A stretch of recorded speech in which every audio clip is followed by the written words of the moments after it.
Stop talking about comic books or I'll kill you. I don't care if the Hulk could defeat the Man of Steel.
The city of prosperity. Riches for some, but for the masses, scraping by is all they can do. Meet Bitna,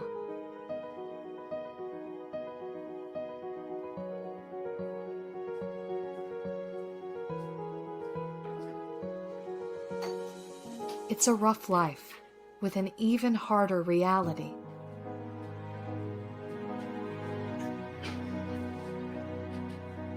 Living in the roughest part of town, it looks impossible to make it big. But maybe she will find it in a simple dress.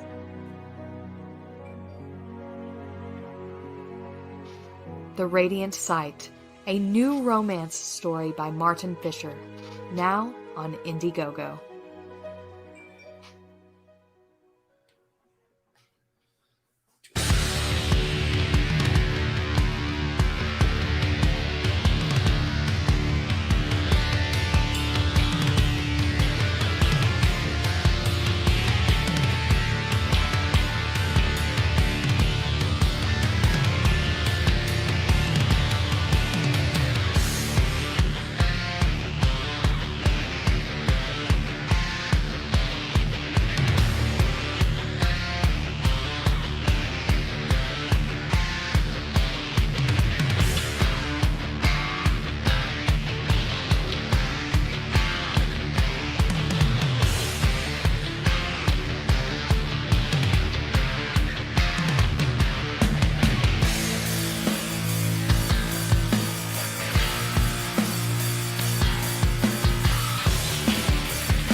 Hey guys, what's happening?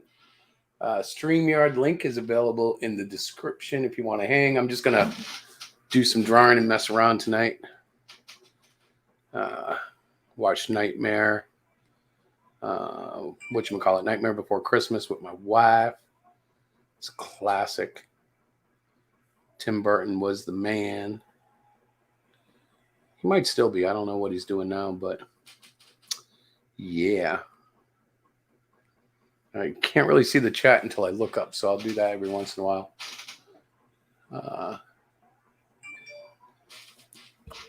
Let's see. Is the mic working? I may have messed up the volume when I was on earlier. Let me check. Dun, dun, dun, dun, dun, dun. Oh boy, let's see. Audio. Test, test, test. Yeah, it's on. I can see the light at least. Let's see. I can always boost it like this, but I'm afraid it's going to distort. Anyways, I'll try that, see what happens.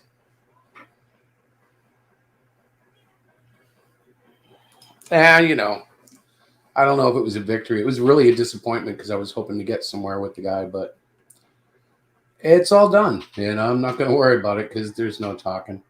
It's just a yell fest, I've never seen anybody talk over somebody so much. But that's why, I don't usually do streams like that. Dun, dun, dun, dun, dun.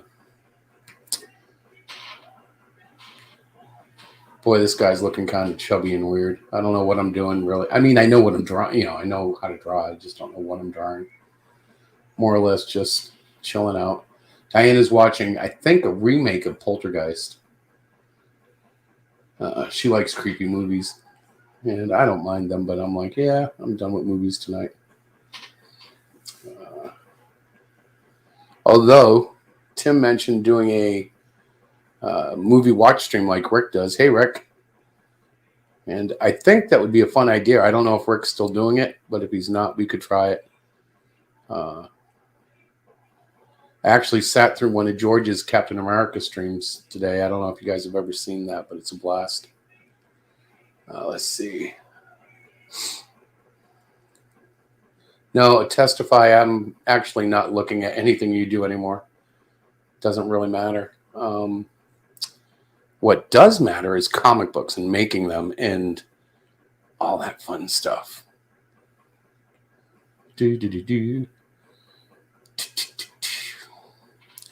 This is the only thing about draw streams, though. Like, they get really lame. So let me see if I can find some music to add to it here. Unless anybody joins and starts talking. Oh, there's somebody. I can talk to Rick. Hello. Yeah, I'm here. Good evening, man. So I see you're not doing too well today. Actually, I'm doing pretty good.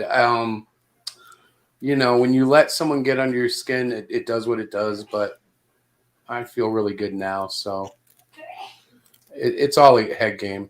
It's nothing to worry about, in my opinion. Yeah. So how's your day been? Pretty good. I just got back from a singles event through a Christian singles thing. You stud, you. Yeah. There's none of that. It's just single people coming together, just, you know. Yeah, I remember those used to be good groups. Just conversing. There's not necessarily any, you know. Yeah, it's not romance on the dot. It's like you're there to meet people, not necessarily to. Yeah. and most of the women that I've seen there, I'm not interested in. So I just go to, you know, get some fellowship, you know, make contacts, make new friends, Absolutely, you know. Yeah. Yeah, I used to love going to little group functions like that because you know, even if you don't really like church, it's a great social function that's at least relatively safer than like hitting a bar or something. So how's the art world going, man? I see you got something up there. I bring up something of mine that's page 12 of Canadian Shield 2. Oh yeah, I've seen this one before, I think. Yeah. Very cool. I did. I'm not sure. Well, you would. No, I don't think you would have seen it with the. There's some changes done to it since the last time you've seen it, but was the rainbow there last time? The little rainbow burst. Yeah. Well, it's a portal burst opening. Right. And I have made it multicolored. You know. So it wasn't multicolored before. Well. I think the last time you would have seen it, it would have been. Yeah, I think it was. Hey. What I did with it. We got Mike Walters. What's up, Mike? It would have been. Hey, Chris. Yeah, I think it was. How are you, brother? All right. Good to see you, man. Yeah. Mike, if you're gonna watch through StreamYards, you got to turn the YouTube off. Otherwise. Oh, that echo, yeah. Yeah. Sorry, I forgot about that. No problem. I was trying to forget. Yeah, I do know that because I stream. Chris, as you know, I have my own stream I do Monday through Friday, the mic stand. So yeah, we need to start giving you some attention on that too. That's a good stream. Yeah, well, I had my Batgo and I were doing our historical comics retrospect last night. Would love to see you there to check out, you know, some of the old comics from like 1938. Yep. Ooh, yeah, I watched your last couple of Testify videos. I watched one of them earlier, the one where you were talking about evil is evil. Yeah. And then I just watched the one you and Diana just did like a little while ago. So I put a comment on there. Yeah, Testify pulled that garbage with me too.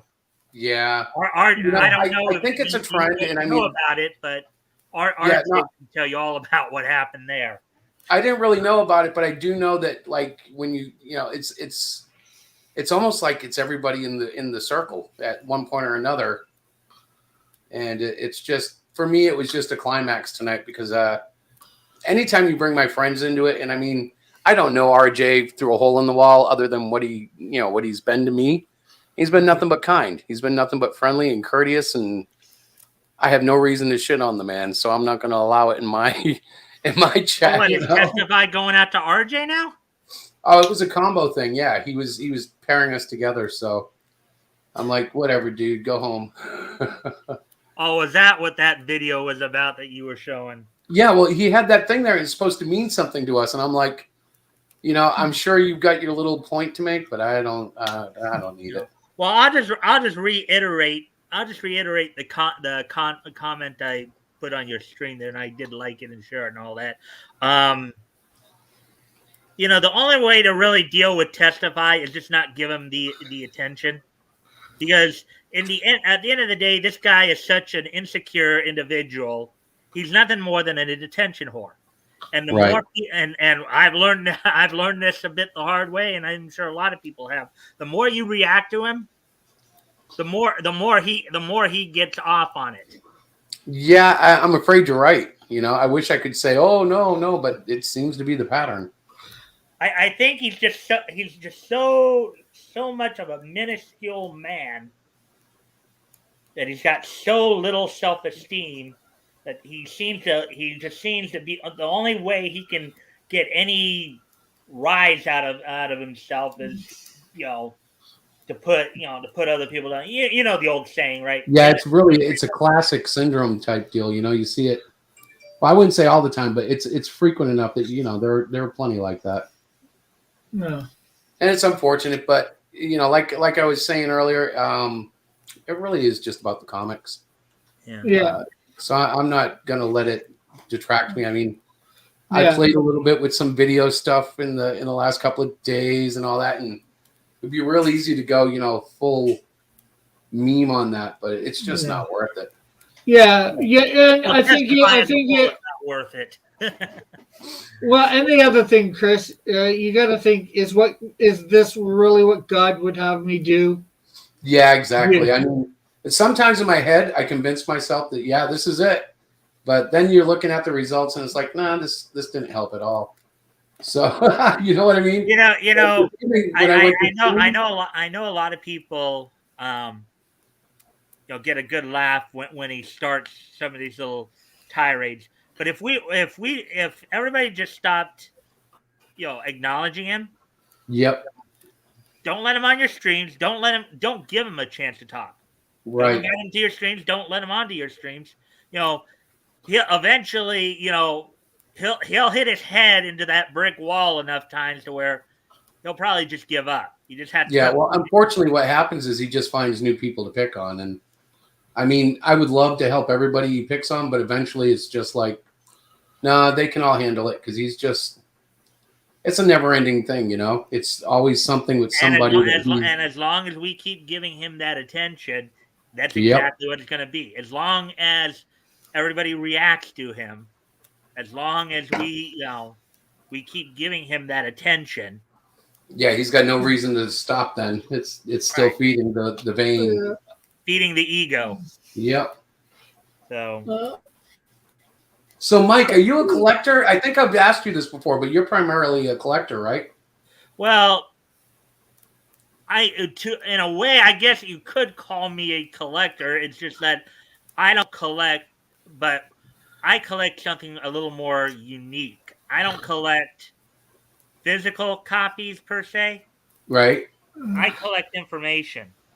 Ah. I'm not sure what that means, but I'm intrigued. Like a historian? RJ can tell you. Well, RJ can tell you, or you can just come to my streams and watch. Yeah, that's what we're going to end up doing. You said Monday through Friday, right? Right. And I just made the announcement yesterday. Originally, I was streaming from 7 to 9. 7 to 9 Pacific, like 10 p.m. Eastern. But I figured I might be able to get some more people if I push my streams up an hour. So now you can catch the mic stand at 6 p.m. Pacific, 9 Eastern, Monday through Friday. And then Monday through Thursday, I do like kind of a niche newscast where I go over like articles from like Bounding into Comics, CBR, even some of RJ's articles. I'll just niche news. Now, granted, even though a lot of it's been, I cover a few areas in niche: comics, anime, cartoons, and professional wrestling, manga. I cover all that. Now, for me, I didn't grow up reading comics like you guys probably did. I got interested in comics a little later in life, but that was partly due to the fact that when I was a kid, I'm more of a cartoon guy originally. I can tell you quite a bit about cartoons I've watched growing up and stuff. Yep. One of my favorites growing up was Super Friends. Oh Oh yeah. yeah, I love Super Friends. Yeah, one of the cartoons that was based on DC, and that, of course, is what fueled my interest in getting into more, like learning more about DC Comics in the past and all that. So, and then on Fridays, of course, I do what I call a historical comic retrospect, where we go back and right now we just started our coverage of July of 1938. We'll go back and we'll read through some of the comics that went on sale at that date and do some running commentary. Everything from comparative social commentary, which basically means that I might compare how things were kind of viewed and perceived back then to how they are today. Sometimes we'll talk about like word usage, language usage, like certain words that were used more back then that aren't used as much now, or how we talk a little bit about like how when you talk to each other, it was more formal than it is now. Doing stuff like that, and of course, like not this Friday, but next Friday we'll be introducing another company that came into existence in July of 38. Like through June of 38, there were like 7 comic book companies. There were 7 comic book companies that were publishing 24 books, at the 24 monthly books at that time. No kidding. Yeah. So, a company called Centaur, and this is funny because DC was not necessarily the most prolific comic book company at that point yet. Okay, right. They were like second or third. Centaur was they were publishing the most monthly books at with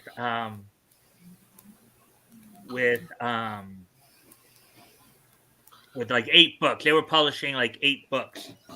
So when I say like you can say I collect information, I can usually come up with some very interesting trivia tidbits like that off my head. So that I guess is a good, like you, Chris, Right. also on the spectrum. Yes. Amen, brother. I just want to say hello to Lorenzo in the chat and Reckless Trucker. Lorenzo and Christopher. What's up, guys? Yes, I saw. We've seen Lorenzo before in RJ's chat. Lorenzo is almost, I guess you could call him like a brother in this house. We absolutely adore Lorenzo. He was one of the nicest guys and has always been ever since we got on Twitter and stuff. So definitely has a place in this channel's heart. Yeah. Well, I mean, I came to you guys through RJ and because one of my regulars, Action Toys channel. He brought it to my attention that that I was actually being talked about a while back on RJ's channel when it was a while back when he was interviewing Mr. Hop, and Mr. Hop was giving me some. So when I heard about it, I went over, and then that's how I met RJ. And then ever since, and if you probably know this, I've been a regular on RJ's open mic night. I think that's where I've seen you before. Yeah. Yeah. So I'm gonna have to catch your real streams though. That's gonna be pretty cool. I watch all sorts of different streams. Well, I do know you dropped in one time, and I felt kind of bad because I think I might have been a little agitated, but I wasn't agitated at you.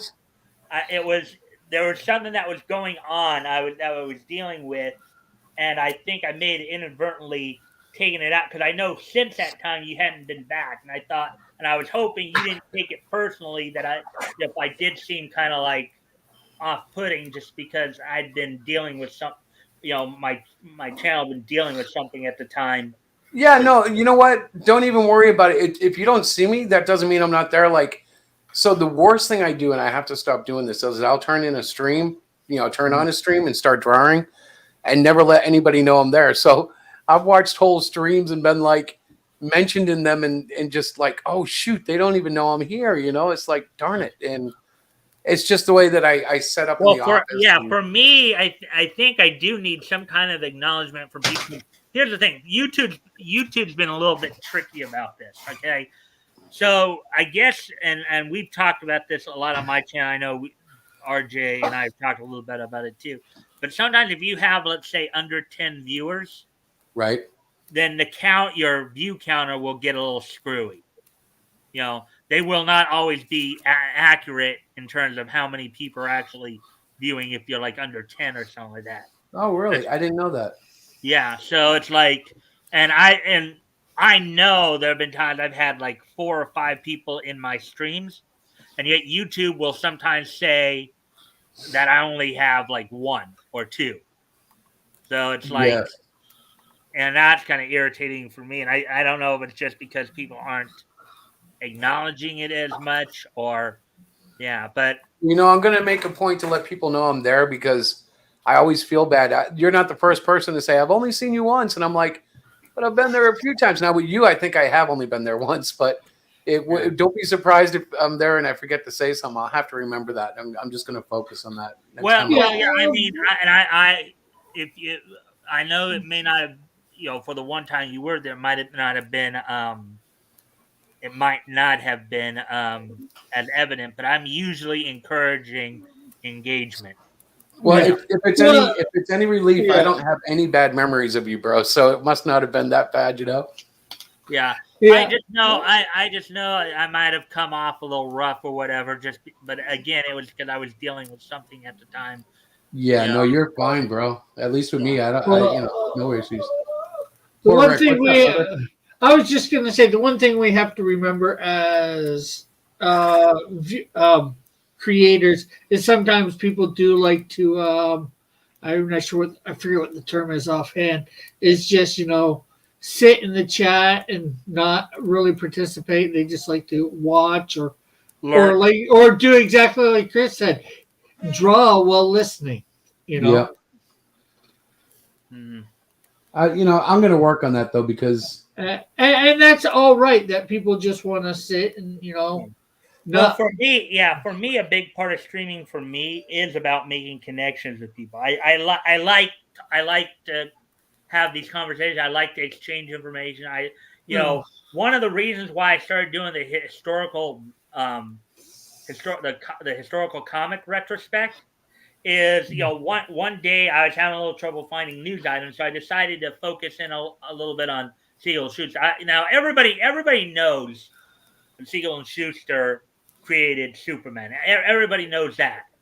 But what a lot of people may not realize is that they were probably one of the more prolific comic creator duos of the golden age, of the 30s. Because there were a number of other features they had, including Slam Bradley, Spy Bart Regan, Feral Men with Steve Carson, and Radio Dr. Occult. I was going to say also Tales from the Crypt. I don't know if they did Tales of the Crypt. Yeah, they started Tales of the Crypt. Oh, okay, I didn't know that, but I'm pretty sure it was was also responsible for creating Superboy and the Legion of Superheroes. That's a lot of history. Yeah. Well, but like when I was going over some of the other works of when I was going over Siegel and Schuster, I actually read the first Slam Bradley story from Detective Comics 1. And the reaction that guys are giving me like, wow, that's cool. It's like you get those kind of reactions and it makes you want to do more. It's like it makes you want to engage with them more. You know what I mean? When you're really engaged, like for me, not with the stuff going on today, not with the garbage going on right now. Right, the drama. But if Abyss, or I'm sorry, not Abyss, Access was to show up right now and say, I'm going to open this door, and if you want to go into any comics universe, feel free to do so. I'd want to go into not the current DCU, mind you. Like, I might want to go into pre-crisis DCU or post-crisis DCU. you know, even DC Rebirth, but not the current one, not Right. this current garbage that we've been seeing. But you know, and I know there are a lot of people who probably have read comics over the years who all you have was they could make the connections with those personal connections with those characters. You know, what what would it be like, let's say, to hang out with, to hang out and have a conversation, let's say, with Batman? Or what would it be like if, let's say, you landed on Themyscira and had all those Amazons to choose from and tried? Well, your only problem is landing on Themyscira. You really wouldn't have all those Amazons to be choosing from because they would be chasing you down, but not for a nice thing. Well, okay, in the original Golden Age, if a man, it was usually said that if a man actually landed on Paradise Island, the Amazons would actually lose their powers. They'd lose their immortality. They'd lose their powers. Yeah, but they still Amazon fighters, and they don't like men on their property. I think they'd still be out for blood. Mm-hmm. Yeah, but but you kind of get what I'm saying with it. Well, now I don't know if you guys knew this, but of course the creator of Wonder Woman was James Moulton Marston. Yeah. And he was well known for being a bondage fetishist, and he would oftentimes put those elements into many of the early Golden Age Wonder Woman stories. Actually, I saw that briefly mentioned in a documentary. They didn't get too deep into it. It was kind of like they skirted over it, but yeah, I've heard that once before in a documentary somewhere. Well, I talk about it quite a bit because, well, the thing is, it's one of the things that led to the whole CCA too. Yeah. It was, now granted, the CCA came about more due to a lot of the gore and violence in comics, more from like the crime noir and horror comics. But Worthen, when he wrote his book Seduction of Innocence, also picked apart the superheroes too. He basically called Superman a fascist. He pointed out, of course, a lot of the bondage and kink fetishisms in Wonder Woman, and then he also suggested that Batman and Robin were involved in a gay. Yes, somebody tweeted a page from that book, I guess, because I read something about that in the last day or two about how he thought Batman and Robin were gay and representing of the homosexual lifestyle. Yeah. And Lorenzo, let's see. I thought he was going to say if a man showed up, the Amazons would lose their virginity. Well, sounds like a good fantasy. Yeah, I mean, not quite. No, usually I know one of the things was that, according to legend, if a man landed on the island, they would basically lose a lot of their powers. They'd lose their immortality. The bracelets that the Amazons wear, right, is a representative of the time that they were enslaved by Hercules, too. When you go back and look at that. No kidding. I don't know that much about Wonder Woman. Apparently. Well, that's where the idea of me being a collector of information comes from. Like I constantly study that kind of stuff. Right. So, I get into that stuff. So because I want, it's like I'm sure we've all kind of wished we could go and live in our favorite comic world, whether it's DC or Marvel or Archie or Dell or Charlton or Image, whatever comics world, comics universe that you would call your favorite. I'm sure we've all wanted to go there and become part of that world. Yeah. Well, if you're gonna move someplace, you want to make sure you know everything you can about it, right? Yeah, it's funny because I'm thinking about it, and I usually don't, but because we're talking about it, and I think if I could be more specific, I think I would want to go back and take over for Tony Stark, because like I've always been infatuated with the tech of the armor. I loved it when he used to have to plug it into charge. Like those were the days. And now I don't know anything about Tony other than I think he's dead in the comics, and there's a black girl playing him or something. I think he's come back. Tony Stark makes you feel he's a cool exec with the Yes. high heels. As Iron Man, all jets aflame, he fights and fights with repulsor rays. Amazing power, it's Iron Man. Amazing power, it's Iron Man. Dude, that was actually pretty good. What was that? That was actually pretty good. I recognize that. That was that's the theme song for the Iron Man segment from the Marvel Superheroes cartoon by Grant Way Lawrence Animation from back in 1966. It predates the classic Spider-Man series by 1 year. Same company, Grant Way Lawrence. Yeah, you want to hear something funny? What? I got back into drawing because I wanted to rip off those cartoons, and you know how they were like panel animation, like they literally lift it right out of the comic and like make the mouth wiggle or make an arm shift and stuff. Right. I was like, I can do that, and then I started drawing, and I was like, but I don't really want to do that. I want to draw. So, but yeah, that's kind of funny you mentioned that. I was particularly infatuated with the Captain America one for a while. 3-4 years ago, I just kept watching those, and cheesy as they were, I was like, oh, that's so cool. As compared to today, yeah. When Captain America throws his mighty shield,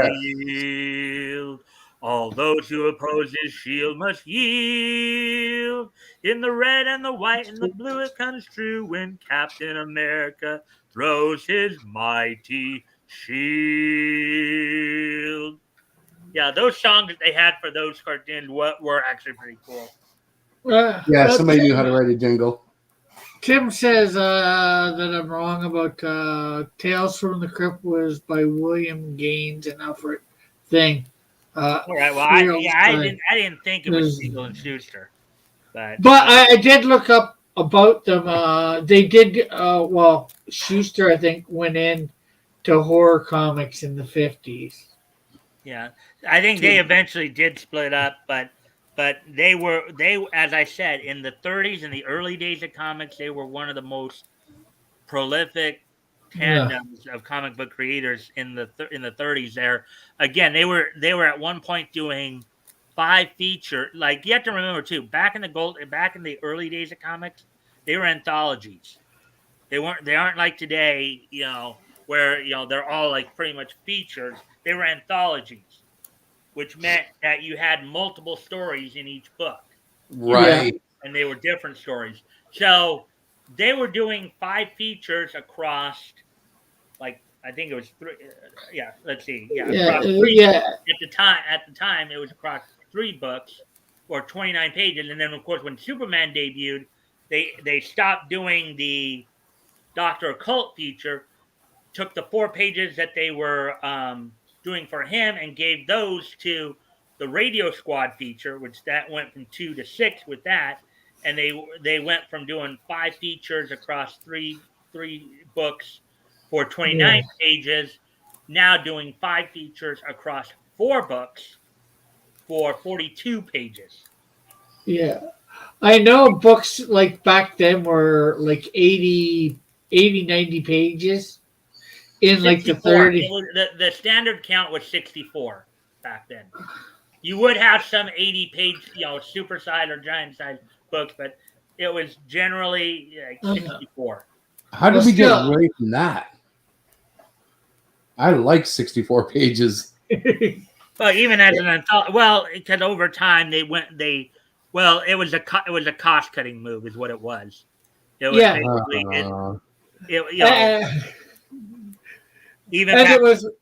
you do have to remember that back then they had the comics that we know of today started during the Depression, right? So it was a cost cutting. Now the comic books were 10 cents basically through the first 3 decades of their existence, the 30s, 40s. They didn't even start raising the price of comics until I think it was the 60s, and then it just went up from like a dime to 12 cents. Okay. I was going to ask you, since you probably know, I was wondering this the other day. Did DC and Marvel both go to 12 cents, or did one go to 12 and then the other one go to 15? Or I don't know the exact details in regards to because prior to first off, prior to my start of doing this historical comic retrospect, I was basically doing the same thing I'm doing with the historical comic retrospect, but just with DC. I wasn't paying attention to any other companies. For one, gotcha. Yeah. two. Well, also, I was, Second point here I need to make here too, as I learned in some of my research as I was looking ahead, Marvel did not come into existence until 39 as Timely Comics. So I don't have as much, let's just say I don't have as much information about Marvel.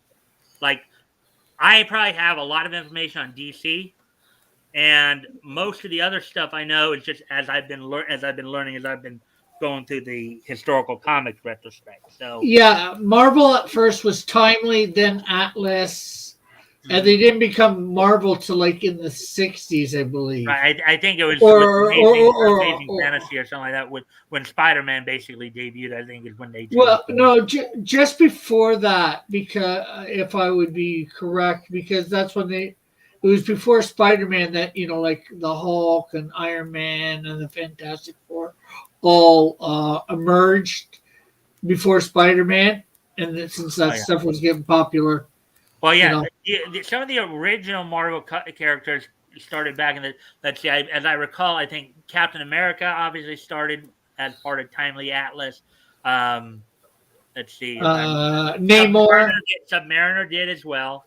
the original Human Torch. There actually was a Human Torch, but it wasn't Johnny Storm. That was right, the robot. Yeah. So that's kind of a funny one because I never understood that growing up as a kid, and it took me the longest time to realize there was the android and the and Johnny Storm.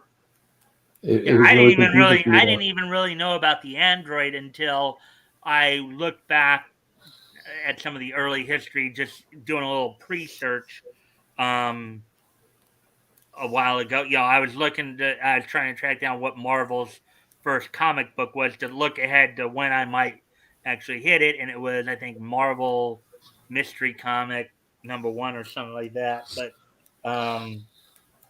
But basically, like some of the characters that came about in the 60s include Spider-Man, Iron Man, Hulk.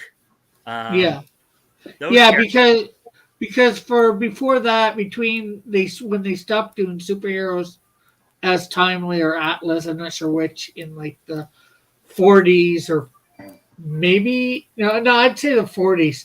They started doing war and horror and westerns, and that's all that they were doing for like 10, 15 years.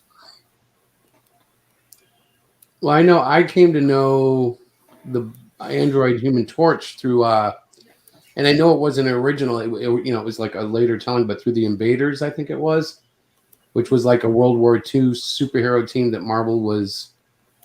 I know they weren't reprints. They were like telling new stories with them in the 70s, and I happened to get a bunch of them, and that was how I learned about the second Human Torch. And I'm like, but Johnny Storm was too young, and yeah, it took me a while to piece it all together. Lorenzo says Wikipedia claims 1961 was the year it became known as Marvel. Unsure how accurate. I'd say that's probably accurate for Wikipedia. Well, I know I've heard people have criticism of Wikipedia. I think for most basic information, they're still a good source as long as you can like back it up with other sources. I use a lot of I use Wikipedia and I'll use the wiki fandom sites. But I also in the comic side of it, like for example, I'll use like GCD Comics, Great Comics Database. I'll use other reference sites too, primarily that one, and then but I don't think at least for more general information. I don't think. I think as with any source you use, it's always good to make sure you can verify or confirm it with other sources. You know, I know people criticize Wikipedia because, you know, it's very easy to edit. People can put in a bunch of, you know, fake information, and they don't really have a way to keep it from being, you know, like verified or checked or whatever. But I think for the most part, you know, I think generally speaking, it's still an okay source to use.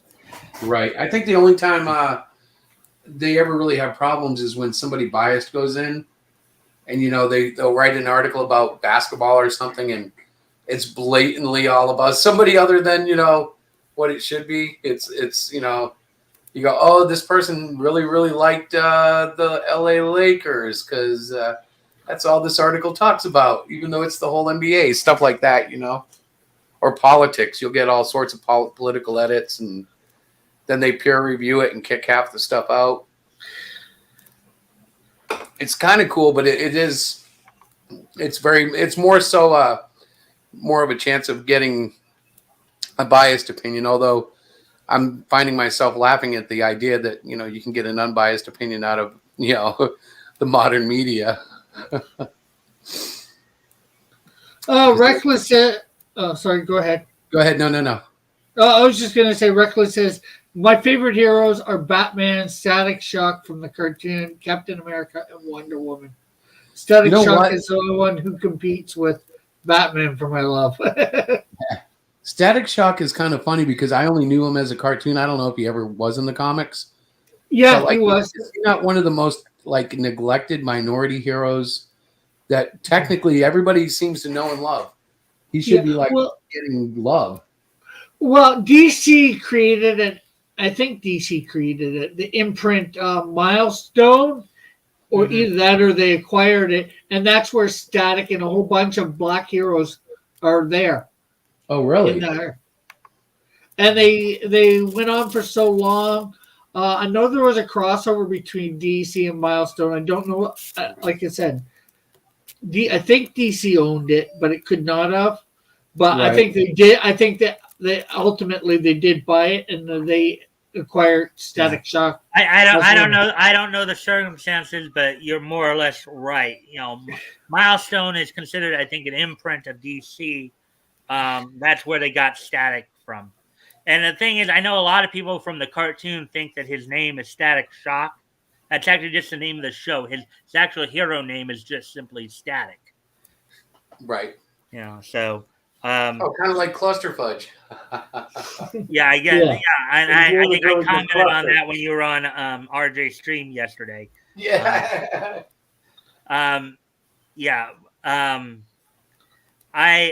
Chris, I kind of sent you something. Did you see it? Let me check. Oh, private chat. Let me go. See, I have my office set up. I got to spin. Oh, no. Yeah. Well, it is what it is. Things are still good. Things are great. And we're going to chug right along. Yep. I just thought you should at least be aware. But yeah, I'm glad. Yeah, because honestly, I'm looking down more than up, and I feel bad about that. But that's the hard part about draw streams. Like, how do you, divert your attention and stuff? Mm-hmm. But what you got to do is just place something that you can see the chat in from a good angle. So you can just, barely move your eye to see it. That's what I've done. Mm-hmm. Usually, it's kind of weird. I have like a 50-inch TV right over my drawing board, but it's still like I have to. It's weird. It's like not in my eye, even though it's big. It's now. Big. Now, Chris, I want to let you know something because I don't know if you knew this or not, but. You can actually highlight chats and put them up on the screen in front of you. Yeah. Like if you let's see, let's just pick one like that, right? Right. Yeah. Yeah, I like that feature. Depending upon what you have. Like for me, I have the one where it goes full across the screen with the white field and then the black title field. But I wasn't sure if you were aware of that or not, so I just wanted to. I appreciate it. Yeah, that's something we play with sometimes. Yeah. And now it's nice to see everybody. So Chris, Cross Comics, and myself. Okay, it's nice to see the names here. Yeah, I just realized I had 2 banners running for some silly reason. Probably because I forgot to shut up that one saying I was going to start soon, but I know we got Diana in the living room watching Poltergeist. She's probably peeped in on us a couple of times. And otherwise, yeah, I'm just having fun. This is actually going into one of the pages in Cluster Fudge 3. I've been playing with it for a couple of days because it still doesn't feel right to me. I'll be redrawing it again. It's just a little stiff. Well, as I understand it,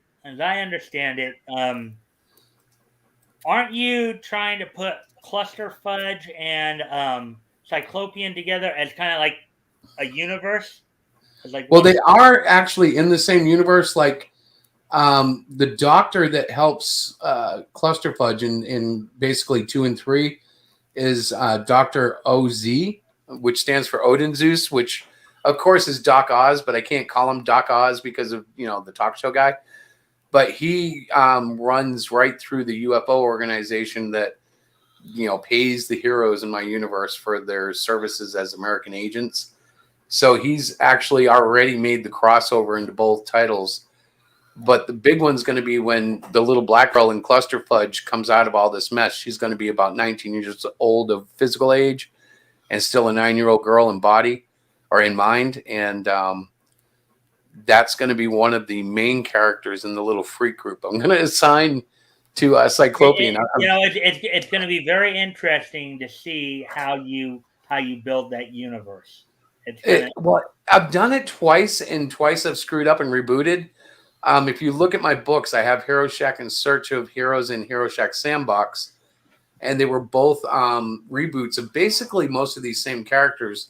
But this third year, I jumped in and just started all over again with Cyclopean, and I'm slowly going to add the support characters to that instead of having everything all at once. Yeah, I mean, with any good thing, it's always good to slowly build. I mean, remember, even when DC got started, it wasn't like you had like the Justice League, or even since it was back in the 30s, they didn't just jump right in with the Justice Society.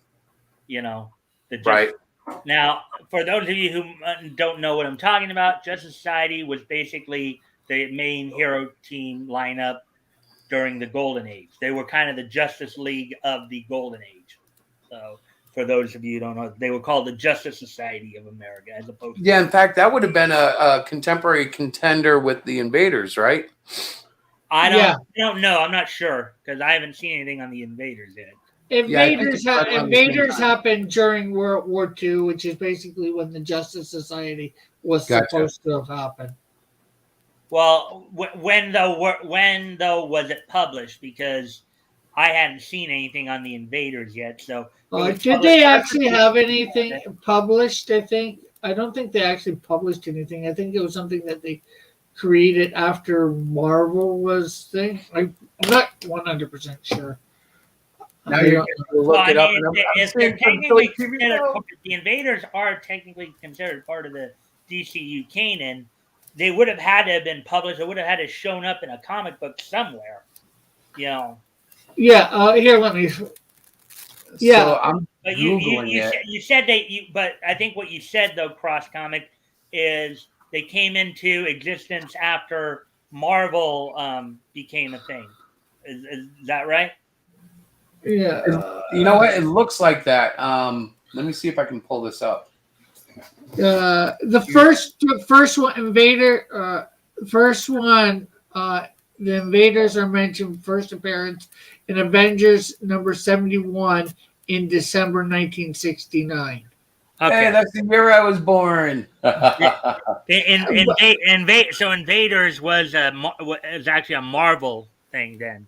Yeah, and it actually appears to have come way after Justice Society, but it was placed. Well, remember, Justice Society is DC, so we're talking about different universes here.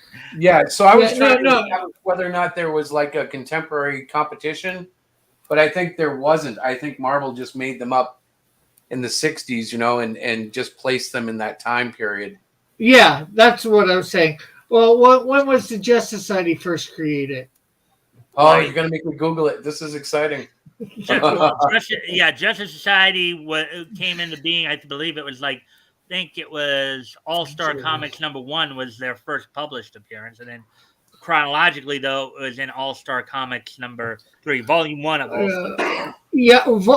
All Star Comics #3, Winter 1940-41. So the Man, that's Justice. an old book.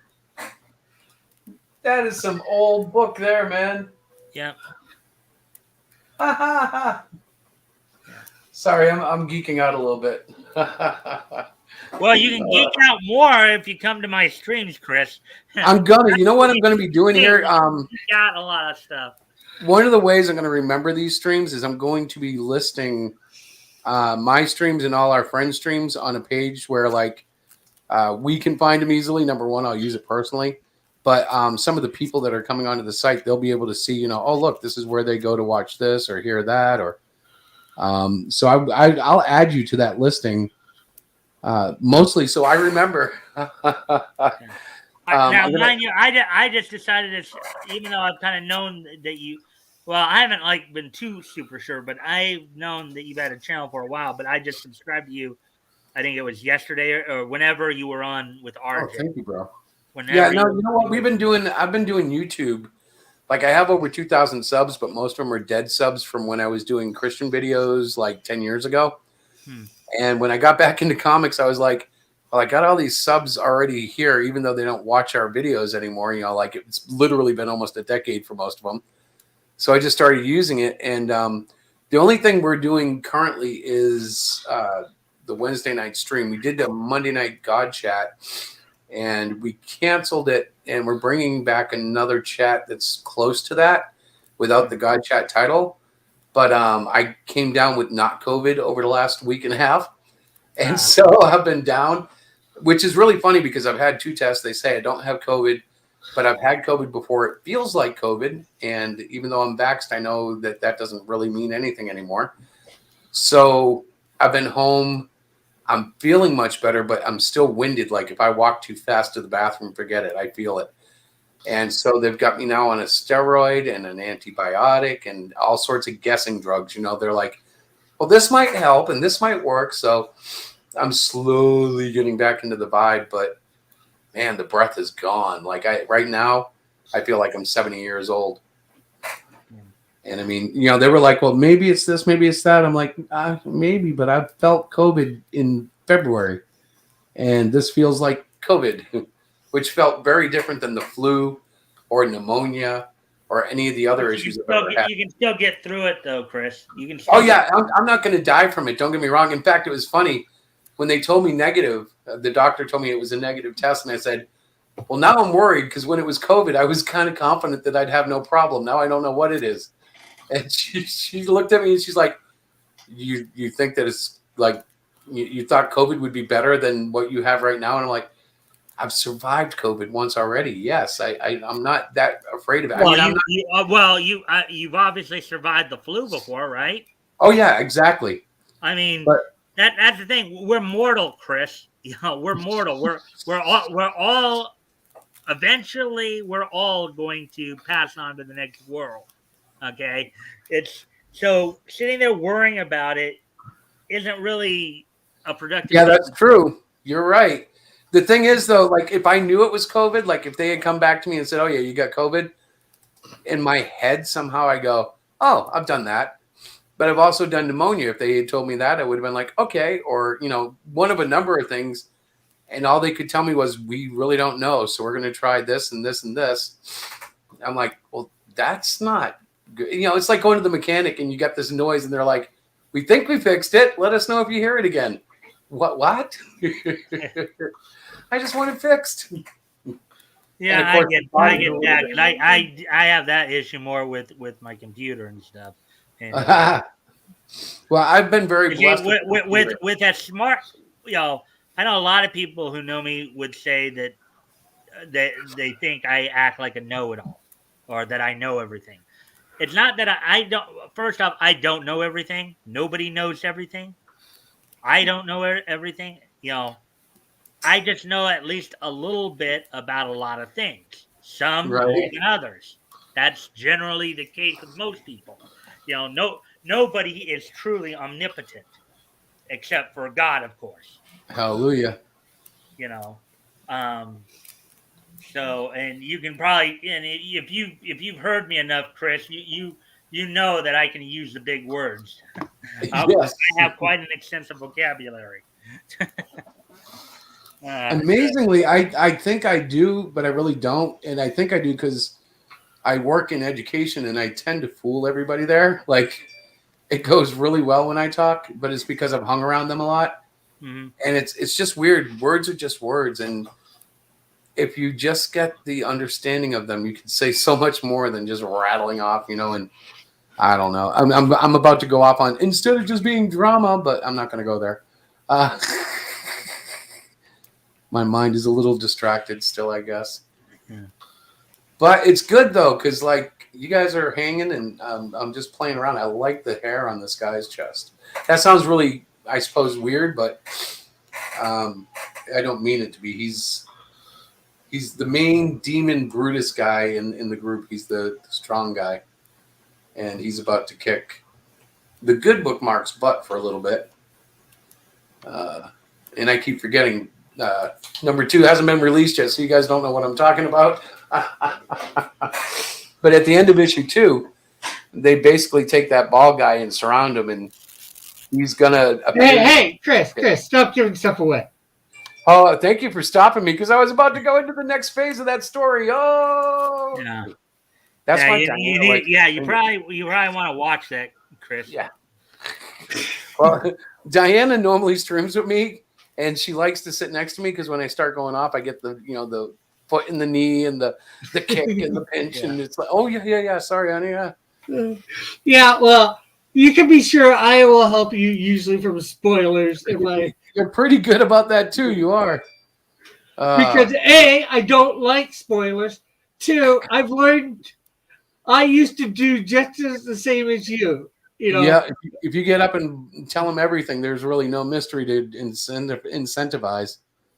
Right. There's no incentive to go and read the book if they tell you everything that's in it. So I mean, well, for some people there isn't. There a lot of people will still buy your work because it's your work and all that. I don't know. It just changes the dynamic. Yeah. Across comics, if you don't mind me asking, what's and you don't have to answer if you don't want to. I can understand if you want to keep that to yourself. What's your name? Rick. Everybody knows my name. Yes, this is Rick. Rick. I've never been shy about that. You sound familiar. I don't know if I've I think we've streamed. I've never been on RJ stream, but I think we might have streamed before once or twice. What's your channel? It's just my name. Okay. It's just what you see right there, Mike Walters. Now my show Monday through Friday is known as the Mike Stand. So. Is that on the Mike Walters channel? Yeah. Because while I'm thinking about it, I'm going to go subscribe to you too. I may already be, but I'm going to make sure. Yeah. Well, I've been doing YouTube for about 3 years now, so I've been around quite a bit, especially in the comic spot. I've had a YouTube account since 2013, but I didn't start uploading videos until about a couple years ago. I started uploading videos during the early days of the whole Vic Mignogna situation. So. Oh boy, yeah, that was something else back then. Yeah. So. Didn't he settle out of court or something? No, the judge ruled against him, and it's currently and everybody's waiting on bated breath on the appeal. It's been appealed. They're just waiting for the appellate judges to come back with whether or not they can move the thing forward. They can move. Man. Forward. He's gone through a lot on that. He initially lost it, but he's appealing the decision. We're just waiting for the judges to come back. Just Nick Rekieta, you can go back to his coverage of it to get more of the information. So Yeah. So right But- now, it's just in the appeals court in Texas. So that's And I just subscribed to you too, Mike. okay. Yay! So I might be up over one. I probably am up to 130 because I think I was at 129 before you two had done that. So I might be up to over 130 now. Yeah, it said 131, brother. said 130 when I was subscribing, so didn't Yeah, put it says 131 now. Yeah. Yeah. And the great thing is, And that's a you high already- for me. That's a high for me. That's the most subscribers I've had thus far. Yeah. Well, we'll try to get you some more as we get along here. Yeah. Anyways, guys, it was good talking to you. I'm gonna go run some errands. I've been sitting around all day here, so I'm gonna go run a couple errands here. So Have fun, Mike. Thanks for stopping in. yeah, and I'll always look forward if I have a chance to come pop in again sometime. You know? Yeah, and I'll be sure to pop into yours, man. This is a great You can ask Rick though. I'm careless, but I'll try to get in more. Yeah. Yeah, he was supposed to be on the show with me earlier today too. Oh my gosh, Rick! Well, why weren't you don't going to be you on check me these CromCon? things? Weren't you going to be on CromCon earlier? No, I have a show I was on talking to Rumble. Chris, actually, Rick. Sorry. Okay. Oh yeah, well we're on CromCon. I think it's tomorrow night. We have an appearance on there. Okay. All right, Yeah. guys. Well, I'm gonna head out then. All right, Okay. brother. Be safe. Yeah, you too. Bye. I sent you a little message a couple minutes before we started over on Twitter. Did you? I haven't even been over there because I was getting a little bit of. I was being, seeing a lot of testimony. So Yeah. I just kind of walked away from it and let the testimony flow by itself. Well, this was at about noon today. Because I started early because I had to go out at 4. Oh, all right. Yes, wait a minute. 12 o'clock? Yeah. Oh, yes. I need to give you a different, we need like a different text beep or something. Because you know what I was doing today? I was sitting at the kitchen just drawing at the kitchen table. I could have done that in a stream easy. Should have done it in a stream. It's been a weird day, though. Have you ever taken prednisone? No. So, like, Or I don't think so. when it hit, I didn't even know I was sick anymore. It makes you feel like, boom, like you're like not feeling anything. And I don't mean like an opioid or a painkiller. I just mean like I have a ton of energy. And from what I understand, that's one of the side effects of it. And that's supposed to jumpstart the healing of whatever's going on in my respiratory system.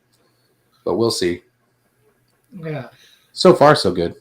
I think I'll be back to work next week, hopefully. But they were telling me it could be another 2 weeks. I'm like, I don't want to be out for 2 more weeks. This is ridiculous. Hey, just draw more. Yeah. Well, you know what's going to happen? I was telling Diana, if they don't let me go back to work soon, I'm not going to want to go back. I'll be like, but honey, I can just make books and kind of almost make a little money. Maybe. No. Yeah. Okay. Yeah. She's no dummy. She knows that, we're not there yet. We may never get there, but it's the journey is half the fun. Yeah. Oh, I heard a beep. Let me see what's up. Timothy. Melbourne too. I don't think he knows he's there yet. Yeah, I do. Hey, what's up? Hey, how's it going? How's it going, man?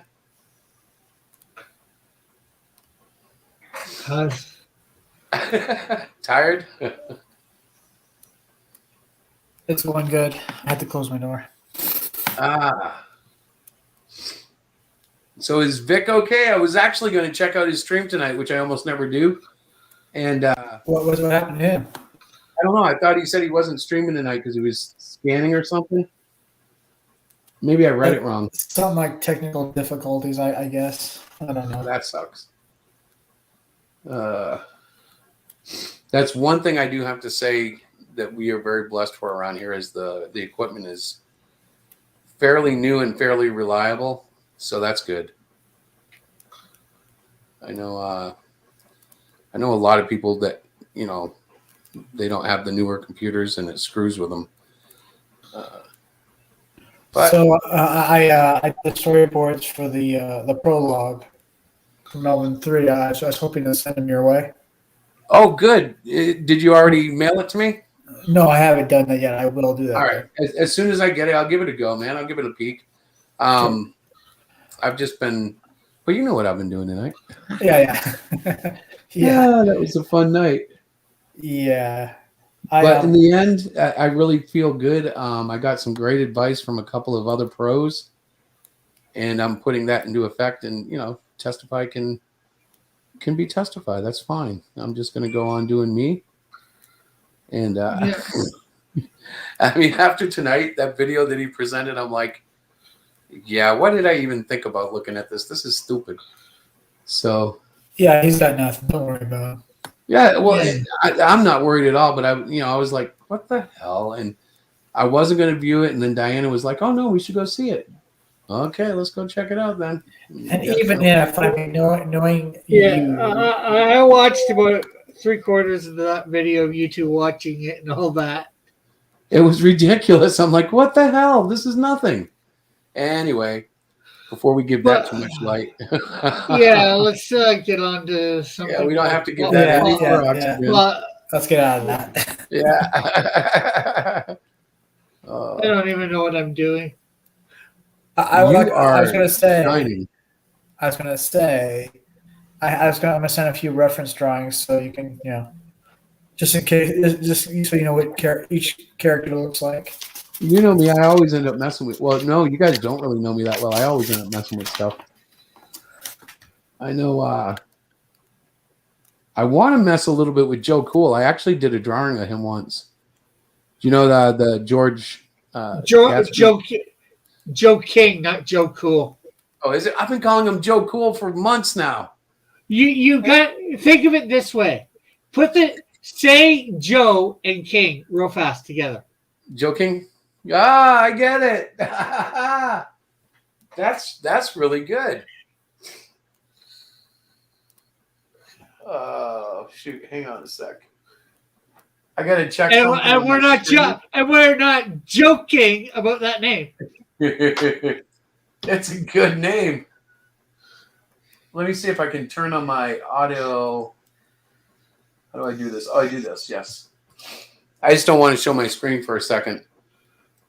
Because, you never know what's there. You've got porn on your computer? No, but I do have many pages that if I show these off, I'll be in trouble with the editor. Let's see. But I am looking for my joking drawing so I can see if it's still here. It's so hard. I had to delete a whole bunch of stuff yesterday. Even though I have the biggest amount of space on my iPad that I can have, I had so many files built up in Procreate that it screwed up and it wasn't doing stuff right, which infuriates me, but okay. I'm like, I got to delete stuff? No. Oh, where is it? I may not have it. It might only be in photos now. I might have dumped it. But I did a drawing of him, and the only thing wrong was I had him grimacing. And George was like, no, he never grimaces. I'm like, oh, I didn't know that. Yeah, well, that's because he's always happy because he's Joe King. Yeah. I was missing the whole. In fact, even then, I didn't get the whole trope there. I missed that totally. Joking. I like that. Let's see. Do I have it? No, damn, I must have lost it. I'll have to track it down. It won't matter. He's fun to draw anyways, but yeah, I tend to mess with other things. I do all sorts of funny little art when I'm in between books or taking a break. Yeah, well, we haven't seen you do one piece of fan art yet. I haven't done fan art for you guys at all? Well, I don't know about Timothy, but I know you certainly haven't done anything for the Shield. I messed with the Shield once. You did? Yeah, I thought I sent you a Shield sketch once. Hang on here. If not, I'll need to make a list and start doing that because honestly, one of the fun things to do to get away from your own work sometimes is just that. Do like somebody else's character and just go all out for it. Just enjoy it. I was doing that a little bit back when Preston Poulter had his server on Discord before the whole zombie thing a couple of years ago or whatever. And I thought it was great fun. Just pretty much. And it's a challenge because even if you don't know the character, like if you're in a convention hall or something, a lot of guys make their money just drawing characters that people walk up and, hey, can you do so-and-so? And drawing these, other people's stuff is part of learning that. Damn it, it's not there. Oh, well. I will have to, maybe we should do fan art night or something. I don't know. There's a lot of shows out there already doing it, aren't there? Yeah. Of course, I know your philosophy is screw it, let's do it anyways. Just take the time you want and go with it. Like, yeah, I like that idea too. Like, I'm hoping Pops over at Crom doesn't get upset with me. I was watching his online convention, and it was great, but it was kind of depressing. That hamster book that I backed earlier this week, I don't know if anybody saw me post it on Twitter, but I don't think it's going to make its funding. It was like $2,000 short with 2 hours to go. Yeah. Yeah. That's something. I know you're talking about launching Cyclopean 3 on Kickstarter this week. Yep, we're thinking about it. I personally wouldn't say it's a good idea. If you were doing the same book on both, I'd say, yeah, it might be good, but you're trying shooting yourself in the foot, right? I know they're two different genres, if you will. One's mature, one's not. One's all ages. Right. But if you're trying to get on shows right now to come out one and then do the other, yeah, it's kind of crazy. Yeah. It's already been a pretty much a pain in the butt because the two names are close enough together that I screw them up all the time when I'm interviewing. Yeah. So Cyclopean 3 Cluster Punch 3 is but we were also talking about doing something a little different with the website, and that would be like take Cyclopean 1 and 2, package it with a t-shirt, and maybe if I can get copies, number 3, and do it as a Christmas promotion off the website. But I don't think we're going to be able to get issue 3, so I don't think we'll be able to do that complete. Look, everything from this year is right here. But we're going to put together something for Christmas. Not that we're expecting big sales off the site, but I want to try to start testing that. And then when we have... Go ahead. Maybe do just a special Christmas T-shirt. Yeah. There's a few ways to approach it.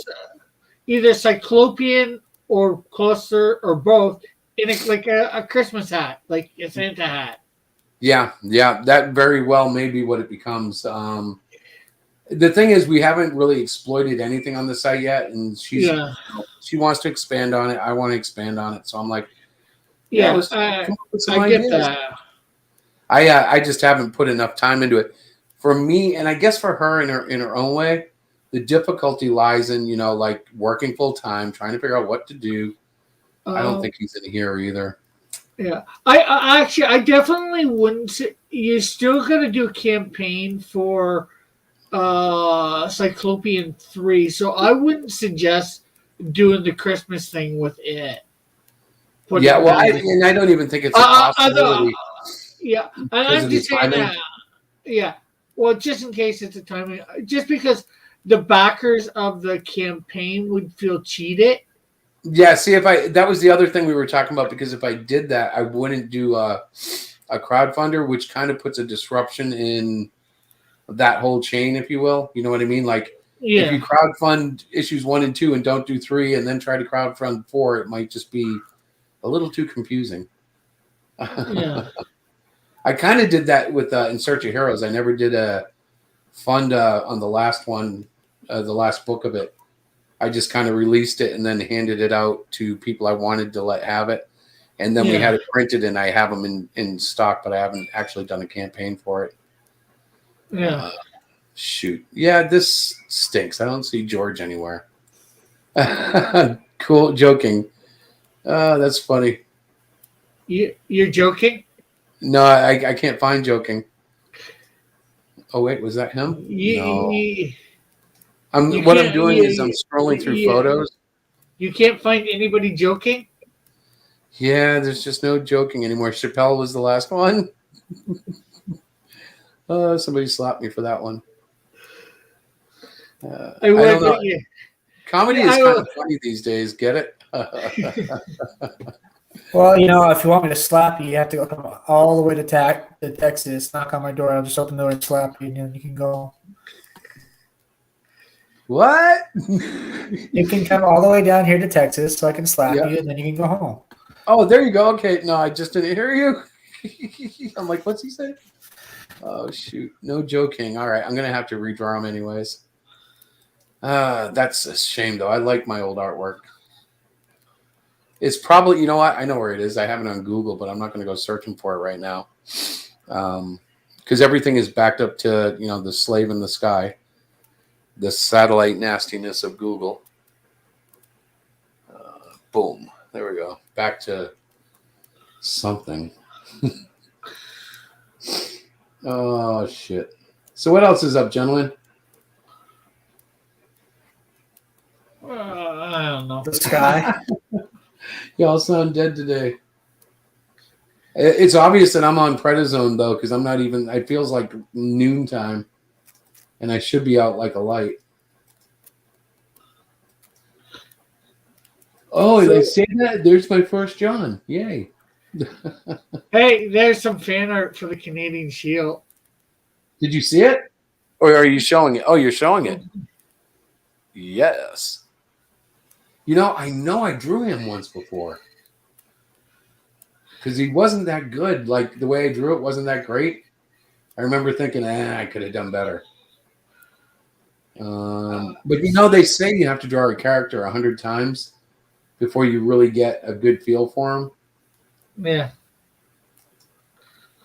I don't have a lot of characters that I've drawn 100 times. Yeah. My collection has been... Oh, shoot. There's the yawning. My collection's been ripped up to pieces by what I did by dumping a bunch of stuff to try to make the memory work better in Procreate.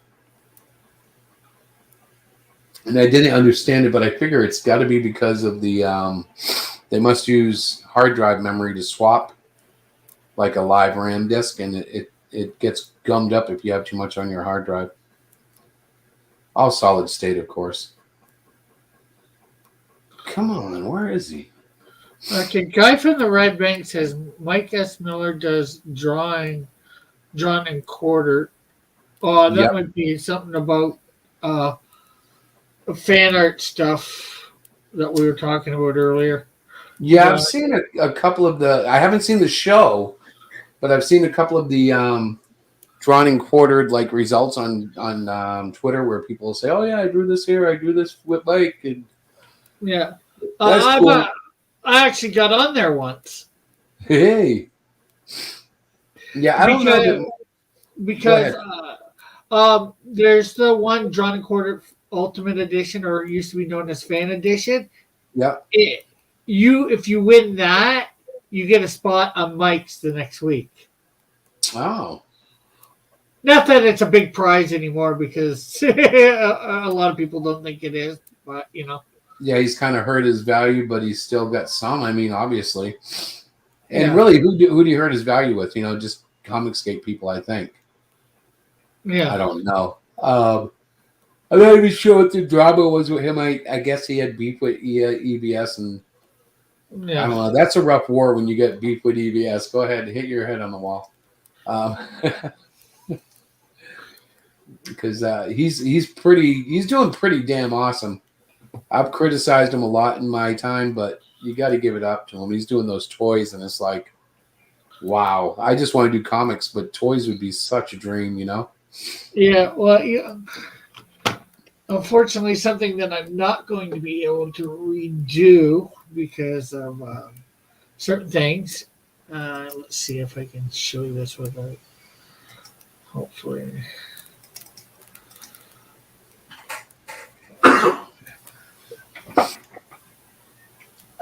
Something I got done thanks to George. You know, oh, don't need the Q-tip in there. If you can see.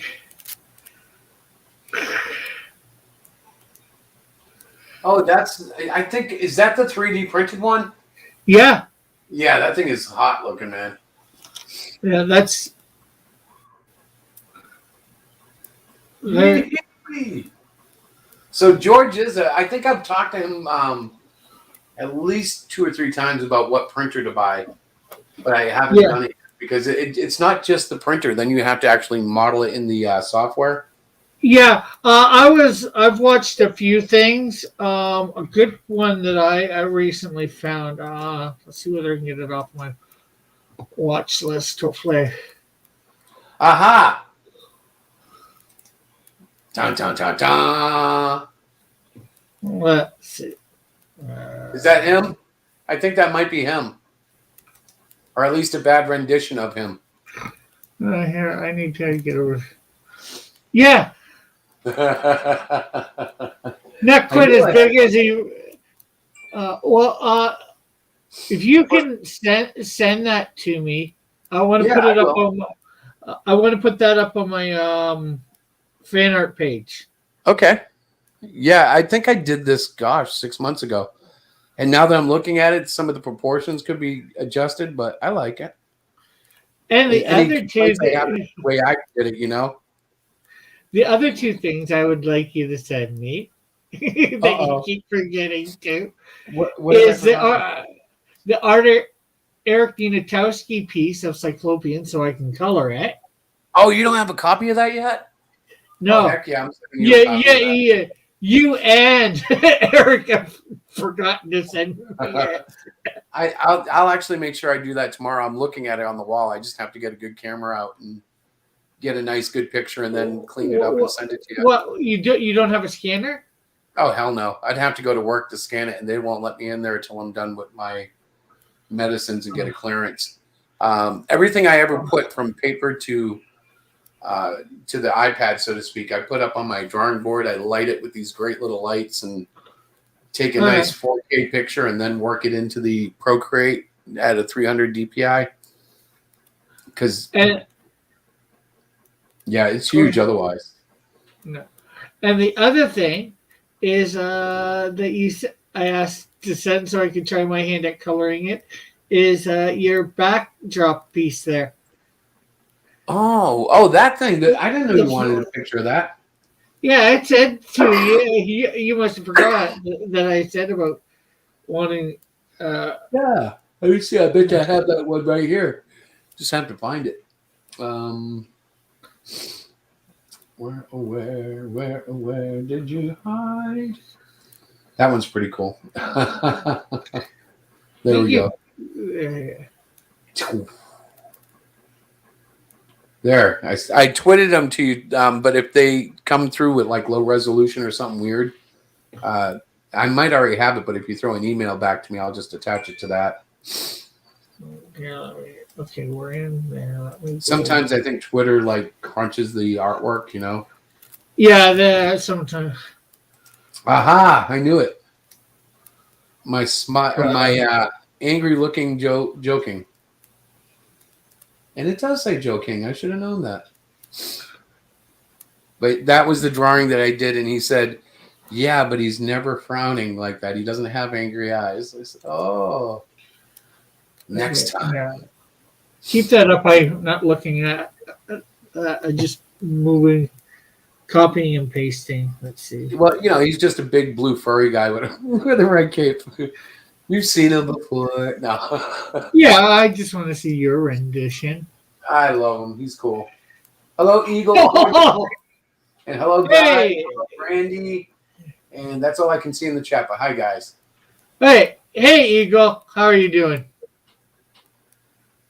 No, I gotta draw a Canadian shield, says Guy from Red Bank.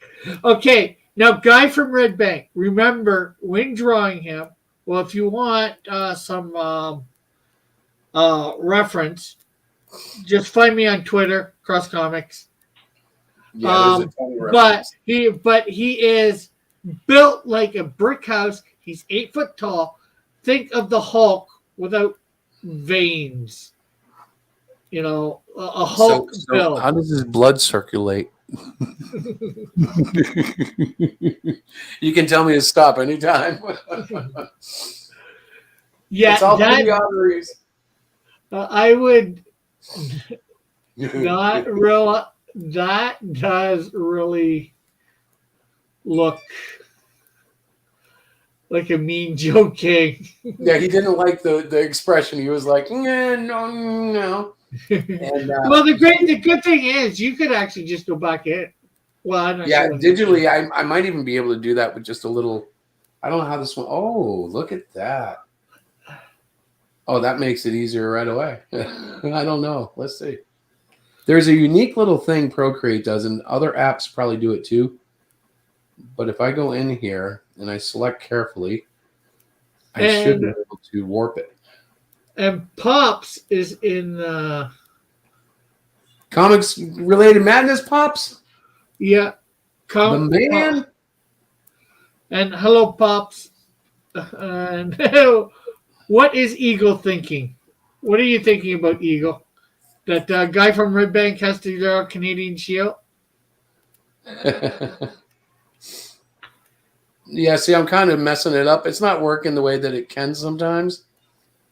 Well, your eyes are probably pretty good with the way that you had them. Maybe you have to redraw the pupil. Yeah, I'm just going to have to redraw it. I was trying to do the cheap little warp trick. Look at that. It's just warping where I moved it right now. There we go. So I'll just go in and redraw them, but that's going to be easy. I think all you'd have to do is the face. Yeah, I don't have to do too much more than that. Well, not the face. I meant the mouth. You think the mouth? Well, I have to get rid of the brows a little bit too, or at least soften them. Yeah. Well, so I would just start with the mouth, changing it, and see what it looks like with the brows. You know, do it bit by bit. Little artifact there. What? How did I do that? So here's another problem with Procreate. Sometimes when you swipe stuff away, this wasn't that case though. It leaves lines. Like if you swipe it and it thinks you're drawing, it'll put a line through the artwork. But this was because I used a photographic NASA photographic photograph of a galaxy as a background, you know, because I was just dropping it in on the little pinup thing, and I didn't erase it all. The only other thing that I'd say, I think you gave him a little bit too much muscle. Yeah, I've been doing that a lot lately. What I'm actually hoping to do sometime next week is sit down and re-go through the whole anatomy course and all that stuff that I like to take, because I've gotten a little bit sloppy, particularly if I was to criticize my own work. Upper arms right now, shoulders I usually do okay, but they've been getting crazy lately, so I've got to refocus on that. And no, what I mean is that anatomy looks good and all to me. It's just with Joe King, his arm, I don't think he would have. Yeah, he's more thin, isn't he? Yeah. But like with my anatomy. And he's not that muscular. So the thing I see all the time, particularly if you look on the left shoulder, I tend to draw shoulders higher than they should be. So everybody looks like they're kind of hunching up their, you know, like they're doing a hunch, like with their arms out and shoulders up. And this one being this is 2021. It was probably done around February. So, yeah, I've been working on that. That should be better now. But that particular shoulder, if you think about it, his head is so low on it that his shoulder would be like, do you know what I mean? He would be popped up a little bit. Yeah, that's more control. Yeah, because that's from George's drawing. Yeah, I remember I saw today he played a CGI animation of Joe on watching TV. And yeah, he looked way thinner than my guy. I was like, George, feed him some of that dinner. See, there's him on the other side of the card. He does really good work, and I don't know, like, how long has this guy been in comics? I know the one time I got into a conversation with him, he was talking like all the old software that I used to use in the 90s for Macintosh, and he had an old Macintosh computer keyboard. I'm like, dude, are you like from the same office I used to work in? Well, and the thing is, he's Canadian too. Yes. I'm here in Hamilton. I live like about an hour away from him. I live considerably further. And see, that card I just showed you?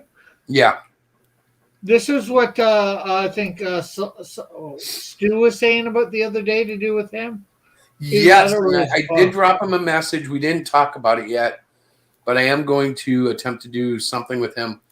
I had an epiphany about cards today, though.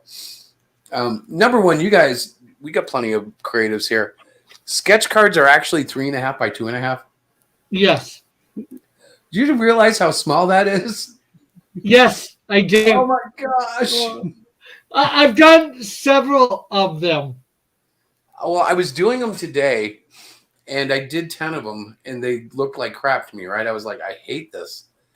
So I took out an 11/17, divided it up into card size, on a grid, and I'm actually going to do a huge print for all the sketch cards, and then I'm going to cut them out. Like the print will be something that I can make a copy of and put it in all the backers.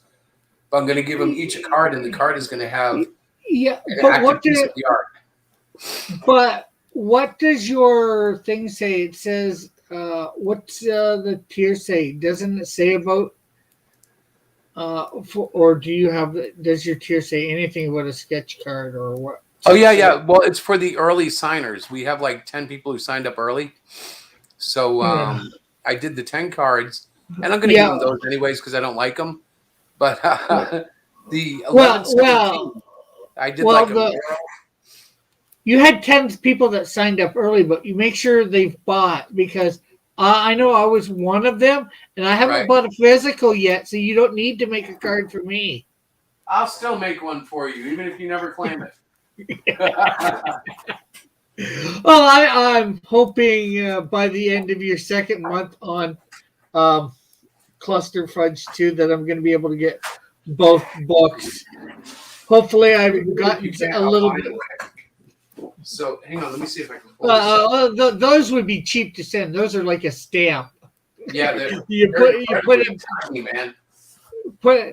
them in an envelope, a regular envelope. Make sure it's in like maybe like one of the protectors, plastic protectors, so it won't bend.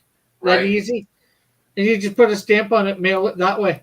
It's like $1 to send. I wonder if I could send comics that way, like a page at a time, folded up. Wait a minute, that would still end up being like $25 because you'd have 25 pages all folded up. Yeah. So it'd probably end up more. These were the initial ones I was playing with, and I absolutely hated them. So I did this, and I'm going to finish it out with full pencil, shading and stuff. But I get that. But 3 of those cards, you just see his muscles. So that. Well, those I'm not going to need, in theory. Well, actually, I might need them. I might have to do something like in that lower right-hand corner here. But then the idea will be with the card, I'll also give them a complete print of the 1, 2, 3, 4, 12 cards overall. So there'll be a single print along with whichever card they get out of that stack, and each card will have its own character inside of it. Okay. Yeah, you're right. These two right here. Well, I can't draw on this program, but his 2 boobies are definitely dead, and his arm right now, there's nothing happening there either. So, and this guy, he needs help. He's supposed to be the little pervert that carries the girl around all the time. I got to fix him up more. But yeah, that's what I decided to do because these cards just look, and that might be all they need to be, but I'm like, ugh.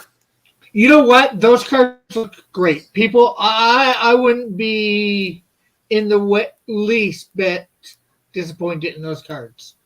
Well, I'll still send those too, but when I was doing them, I'm like, no, I got to try to do something different. So I'm going to try to do the the connected one too, and see how that goes. But definitely with George, I want to see what that's about. I mean, George has just always been a nice guy to me too. Most people have. So it's Yeah. like it's just a matter of reaching out and seeing, who's interested in doing what and going with it. Ugh, gosh, I'm getting gas now. How long have I been on? Almost 2 hours. Well, an hour and a half. Okay. The one of the picture of your whatchamacallit? You see my whatchamacallit? No. What? The new cover for number one. The Firefly guy. No. The new cover for number one. Yes, okay. Rick, use your words. When you sent it to me, you didn't send the whole picture. It did not turn out good at all. All right, I'll resend it. I grabbed it right out of the bin, so it's. Let me see. Oh, that's low resolution and cut in half. Yeah, let me find you another one. Like when you're looking in your previews when you're attaching files. Yeah. I had no idea that I was grabbing that one. Let me see if I can find a better one here. Why do they? Oh, I see why. I thought they were all going blurry on me. They're not. No, your eyes are going blurry on you. That's not the real thing either. All right, let's see.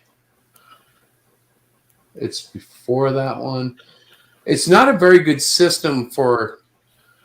I think that's the exact same one that you just sent me. I think it is too. Yeah, it is. All right, hang on. Let me try. You want to hit the X on that. That way you don't send it accidentally. I'm going to send it just to mess up your internet. No, I won't. Let's see. I just got to find the right picture here. There's the camera.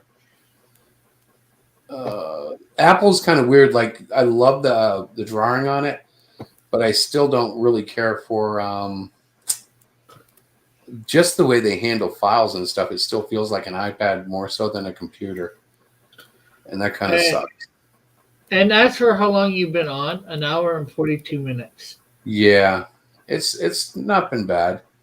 No. I know a lot of people stream forever. Like they just go and go. Yeah, well, it depends on how you're feeling. Usually I do 2-hour streams, at least for my regular shows. This is an extra stream. You're trying to, I think, get some stuff out of your system. So you're drawing and you're showing everybody. And well, really, hopefully you were hoping some people would come by and cheer you up. Yeah, no, I was really just going to draw. I was like, Diana's tired. I'm tired. She's watching. I think it was Poltergeist, but I think it's a modern recreation of it. I don't know when it was recreated, but I think it's like a remake. And I was just like, yeah, I'm moved out. We've done 2 in a row, and I want to go draw. And if you're like me, and I know you are in the sense that you draw all the time, that's just such a good, it's just a good calming thing. Like some guys go fishing, some guys go to the bar. I'd rather just go sit and draw. Yeah, even if I draw nothing, I just doodle or whatever. Well, like it's amazing how badly I draw sometimes when I'm just doing that.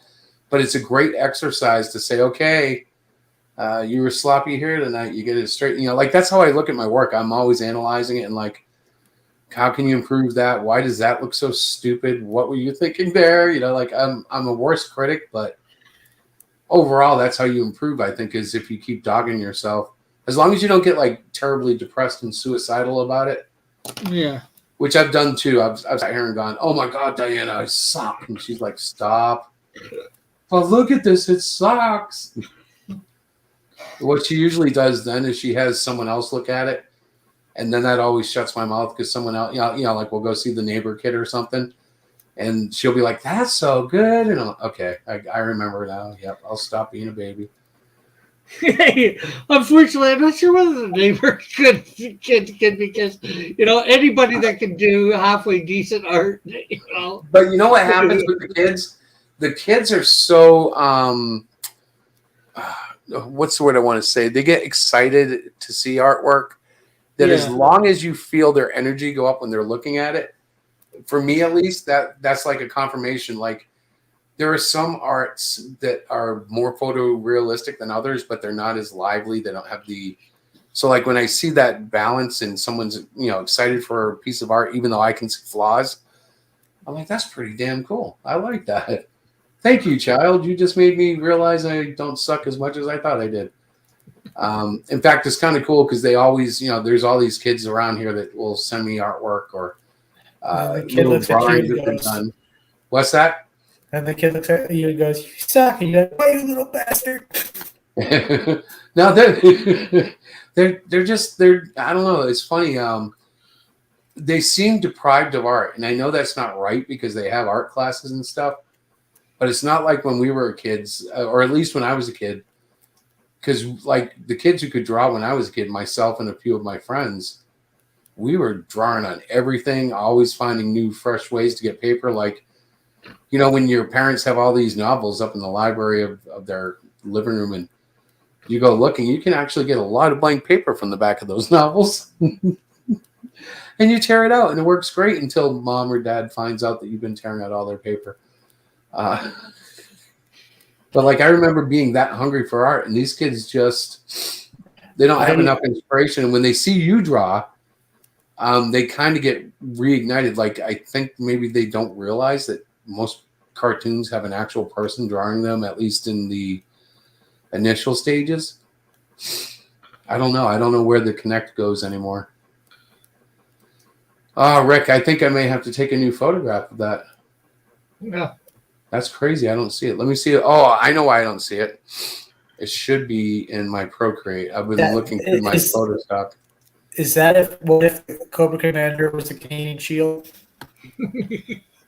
I don't know. Somebody that bought my book a few weeks back did fan art. Fun fan I art. always get weird when I get fan art. Like when they do Cyclopean, I always get the weirdest. Like right now, I'm looking at 3 different drawings of Cyclopean I didn't do. They're hanging on my wall, and it's such an odd, like, you know what I mean? It's like, wow, somebody took the time to actually draw my book, like, or my character. To me, well, I called it a book, but that's kind of how I think of it. I'm like, it's the title and all that, but yeah, but the drawing, they draw the character. That's pretty sweet. Yeah. I haven't had that kind of attention much in my comic book career. Oh, here, I found it. Actually, you know what? I'm going to send you one that's grayscale. It's not as dark, in terms of blacks, but I'll let you take it and play with it like that because you might actually end up preferring it that way because you have more control over where you take it. Like you can just adjust the darkness and contrast if you want to make it more like an ink because right now it looks very much pencil. You'll have it in about 2 seconds. Let me see. 1, 2. Oh man, your Canadian seconds are faster than my American seconds. And if you buy that excuse, I can sell a bridge. I know why. I'm looking for the picture and it still had that bad one in there. Like, why can't I send this? Yeah, that's the bad boy. If you're late, there's still polite about it. Say that again? I said if you're late, they're still polite about it. Yeah, Chris. Hopefully in the nenext week, maybe the next couple days, your piece is going to end up on this page here. This is all fan art of my different people have drawn my characters. Very cool. I want to do something similar on HeroShack.com, but we really haven't. With the week down, I really haven't touched it. I started playing this morning. Like I want to list. That's pretty. That's real pretty. I want to list all our streams. Not that we necessarily do them super regularly or whatever. But now is that a drawing or a 3D picture? What? That was sweet. This. No, that's the printed, right? Okay. We'll I make was sure talking you're. about the girl. Oh, the girl. No, that's a drawing. Okay, I'm going to say this, and nobody think I'm being weird, but I actually like her body type. She's not Hollywood skinny and Scott Campbell sexy, but she's good looking and still looks real, like her thighs and stuff. Yeah. She looks genuine. Who is that? That's my character, Fearmaster. Although Fear. the design is a little off for what I actually have, but Well, I'm a little afraid. and a little young looking. Oh, is she really? Little younger than I would have her. Well, nevertheless, I like the thighs for some reason on that one. Well, I'm not trying to take away from the drawing. Obviously, the drawing is awesome. Yeah, it's beautiful. Woo-hoo. Look at that gallery, man. You got it going. Now, how long have you been playing with this thing that you got a gallery this big? Most of this stuff has come in over the last 3 years since I've been on YouTube. There's a few pieces here, like, and some of this, like a bunch of these pieces came in because of Drawn and Quartered fan edition. Oh, no kidding. When they did my stuff, I requested that they all send me this stuff so I could put it up on my thing, up on my whatchamacallit here. Oh, that's a good idea. Now, does he still do the Drawn and Quartered fan art thing? Yeah, fan edition. I've been trying to get you to do Cluster or Cyclopean for 2 or 3 months. You know what? I'm Mike always kind of No, this isn't Mike. This isn't Mike. Oh, I didn't know that. Because like I have no problem with Mike in terms of like I've never had any dealings with him, but the few times I have tried to reach out to him, he's been kind of like meh. I'm like, okay, that's cool. This is what I'm talking about, the fan edition, which isn't run by him. Oh, well, that would be probably more to my liking. In fact, do they allow anybody to participate, or is it just like it's anybody participates. It's 10 o'clock Thursday night on Discord. You get in through Discord. All right, I'm gonna have to start looking for that. I know this week. Oh It's my goodness, it's on Chester Busby's channel.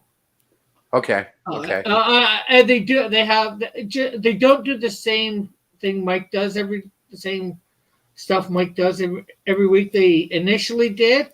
Like I was on the first episode of the fan edition. No kidding. You mean like as an artist? Yeah. How cool is that? And in some ways, I sort of helped get it started, although it's not really known because me and the guy that started it, Pixel Trader, he used to come on my show quite a bit.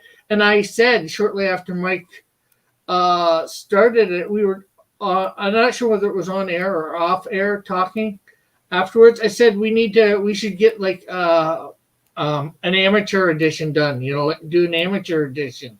Right. And, within a week, he set it up. And in the second week that they did it, it was actually hosted on my channel. Woohoo! So you guys were actually starting to form a little networking there. Yeah. See, I'd like to see that sort of thing get fostered among us, like, like you and I, and Tim, and I'm trying to think if there's anybody off the top of my head, but guys, Terry, for instance, we're all, I'm not saying we're new, and I'm not even saying we're not great, but like we've all kind of been in the back for a little while, and I'm like, yeah, we should unite and promote ourselves as best as we can, because I don't think much of the lower end of the indies stuff gets a lot of attention. It's pretty hard. That looks sweet too. I love the shading on that. That was George. George did that. Very nice.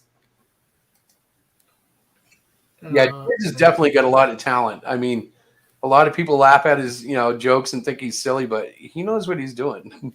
Yeah.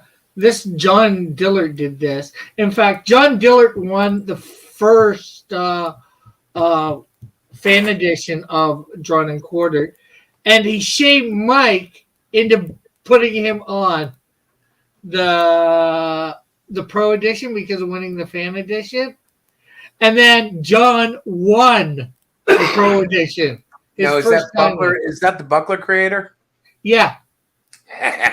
Good for him. Oh man, he is a good artist too, though. Really good. Although I got to tell you, my appreciation for art is just going through the roof lately, because there's, like as you get better yourself, you start noticing other things. Yeah. And I'm just like, especially with beginners, that's sweet too. I'm really starting to appreciate it. This is the piece that Ephraim Crespo, the guy that's drawing the Canadian Shield, this is the piece that he sent me initially. Oh, so I have to tell you, he's not bad. You should probably look into working with him. Well, yeah. Yeah. The only problem is I'd like to keep him on after book 2, but he is slow.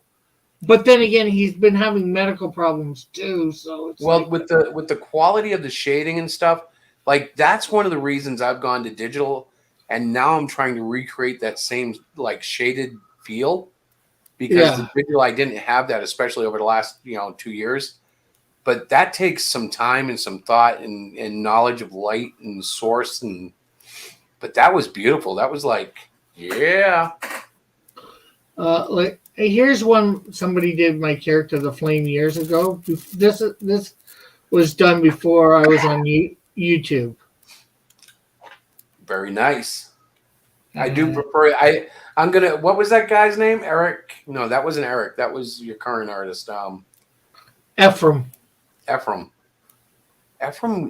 may have a new fan here. That looks like the Blue Devil. I like it.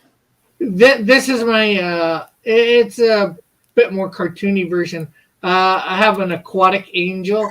I call him Downstream. Cool. So he just he's an angel that just operates in the water. But can he talk to fish?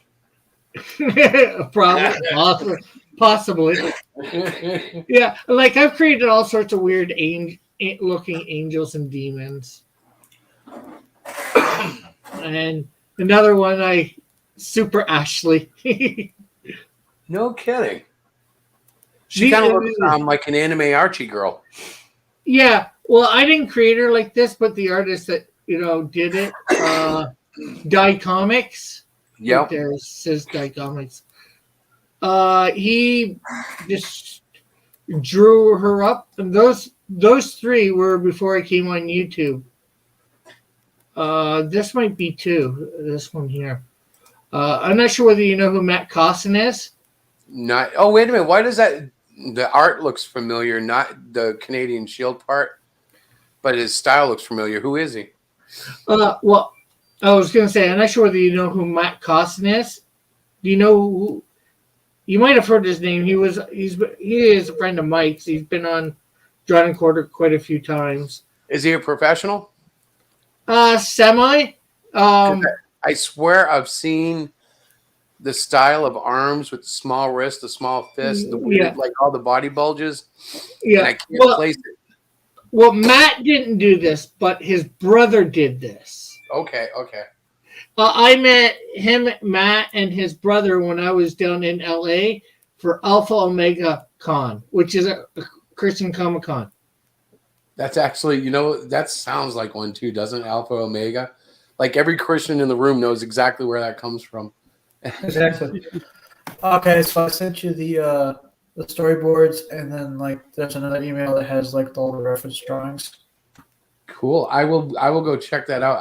Hang on a second though. I'll show you what I'm doing. Well, I can't show you. I'll show you later. Because we're looking at Canadian Shield.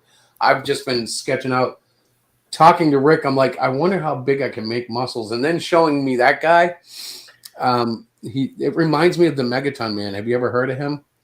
Mm. Hang on. For this, I'll actually Google it and see if I can find a drawing. He had mad, freaky, exaggerated features. FYI, Rob Liefeld's Young Blood would have premiered on Megaton Comics. Really? Yeah, I gotta correct that. That's Prior to his becoming well known in Marvel and DC, but he couldn't. They had actually advertisements for it, but he couldn't do it because he already had prior engagements with Marvel and DC, so it never happened. Hey, that looked like a devil. this. Yeah. In fact, the original version is on the remastered version of Young Blood 1 through 4. This is my character, Blood Oath. I was doing fan art contests on my channel each week. Whatever character I was drawing up, people put it in a submission, and they could win a trading card that I had done of some of my characters. This was done by Raggedy. It's very nice. Man. You think that's good? And he is basically an assassin for a religious organization that makes their people swear blood oaths that they will not reveal what goes on behind the scenes. So I'm gonna hang on. Oh wait, I want to see that first. See, I love the shading on the chest there. That is what I've been trying to achieve with my art lately. That 3D sculpting of the muscle. Yeah. That's what I've been lacking lately. You know, like just not hitting it like I'm able to sometimes. And that's the way my art goes. I often have to go back and re-educate myself because I get sloppy. Hang on. I'll show you the Megaton Man real quick. Let me come over to... Let's see if that's showing up right. Yeah, so it didn't show up quite the way I wanted it to, but that's okay. That's the Megaton Man. He's got like crazy dimensions. And for some reason I've lost that tab somewhere in my system here, but is that it? Yeah, that is it. Okay. But you see what I mean? His wrist is small and his muscles get way exaggerated to his waist, and somebody's doing parody of superheroes or a particular superhero. You mean Megaton Man? Yeah. Oh, he used to be an indie comic from like the 80s and 90s. And yeah, it was definitely parody, sort of. But like, it was so much fun. This guy was this character. Like, look at the just the crazy dimensions there. It's like his jaw is 4, 5, 6 times bigger than his skull. It's like, really? And I remember we used to get these in New Hampshire. I don't know if they were national. Because, like with indies, it's funny. Oh, wait, there's a Savage Dragon one. He must have been somewhat bigger then. Oh, I lost it because when I click out of it, it doesn't click over with StreamYard. I think I had that one. Really? Small world. Eric Carson, I think he might have either bought the rights to it or something, or I don't know. Well, I remember the character and really liking him when I was, I don't know, probably 16, 17. He had come out for me, in my area. And he was one of the few indie characters that I was willing to check out because he was so grotesquely bizarre. The other one was Boris the Bear, which he's come up 3 or 4 times now in the last 6 months. I'm going to have to go back and what about Ralph Snark? Okay. Guy from Red Bank. Yes, I do have a MeWe account, and yes, you can add me. I think I'm Cross Comics there. Am I Rick Piper? Let me open my MeWe.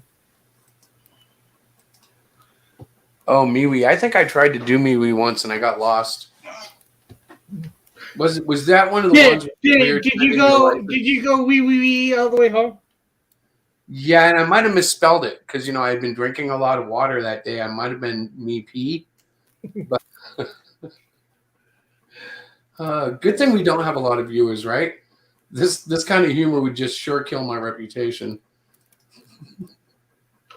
Let's see. God. I'm sure your reputation is unaffected. That's because they can't hear the bad jokes. Anyway, Guy, what's his name? Guy from something. Guy from Red Bank. Yeah, I'm Richard Piper on there. Now, did you have any relationship with Rodney? No relationship with Roddy Piper. It took a second, and you've already heard that before, so you were like, wait, oh, I know that one. He tried to slip it by me. He didn't say Rowdy. Well, Rick can't chew bubblegum and he can't kick ass. So. Well, actually, the only reason it took me a sec, I moved. I was moving something. Actually, Frank has been dead, what, 10 years now? Something like that. Okay. It's been a while. Actually, it'd be the opposite for him. He'd be like, I came here to kick ass and to chew bubblegum, and I'm all out of kicking ass. All right. Okay, so cool. Guy Central. Yeah, I see. Yeah. Well, that will go up on my thing too here. Can I copy image? Let's bring that over to. So, Tim, do you ever talk about that logo there at all? Can I say something about it without compromising anything? Oh, yeah, shoot, go ahead. So, you know that I get in trouble with Diana whenever I do stuff, right? So she saw the logo on my iPad, and she was like, what the hell is that? So I explained to her that all I did was put in type and that the art was yours, and she was fine with it then, but she thought I had drawn that for you. And I'm like, no, man, that's his art. That's not my art. No, that's actually Sid Tellis' art, which I hired him to do Mother 3. That is beautiful, by the way. I remembered what I'm forgetting about hair, just pasting his artwork. He's got so many individual strands detailed there that I was like, oh my God, I forgot you can do this. Like, because I black out hair more than often than not. And the hair of that character, I mean, you've seen it up close. Obviously, it's yours. But when I pasted it and had to look at it and I cleaned up some of it to get it to fit right, I was like, this is freaking phenomenal. And I've heard. Who did you say drew that? Tim, I have to keep remembering that name. Sid Tellis. Sid Tellis drew it. I inked it. Chris? No, yep. So you know the hair as well. Yeah. Hey, Tim, we've all played with your hair. I might even know it more intimately than Tim. Maybe even maybe more intimately than Sid. So to clarify, we are talking about a drawing, ladies and gentlemen. Because that took me about 2 or 3 days to ink that hair. Okay, so I don't feel bad because when I was looking at it, I was like, man, this is detailed. Like I was dreading in my head how people, like, I'm like, does he have maybe a brush in Photoshop that does this? And as I'm looking, I'm like, nope, that's not a brush. Because like I have a brush in Procreate, right? And I'll show you. It's kind of nifty, but it's limited in use. Like you can do flowing hair, and you just take it, and it's got to be bigger to get the effect. Oh, look, I've got hair, but it's not the same as what you guys did in that art. It's like, it's hairy, but it's not really comic hair. Yeah. So I was like, is that a brush? No, that's not a brush. Somebody actually had to draw it, ink it, and make it art. Yeah, as soon as I seen that too, I was pretty sure it was the piece I inked. Hey, you know what? It's kind of funny how everything comes together. A guy from the Red Bag says, laugh out loud, my fan art, because this is his over there.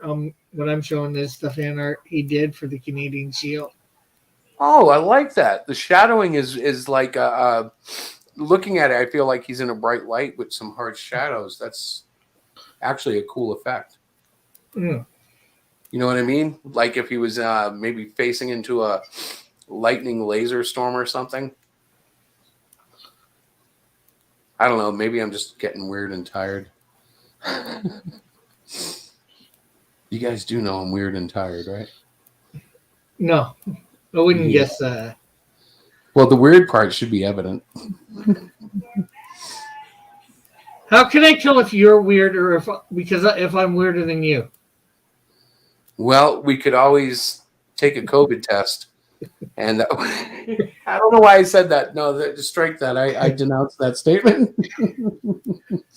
I know why, because I'm trying to be funny. And whenever I try, I say the worst things.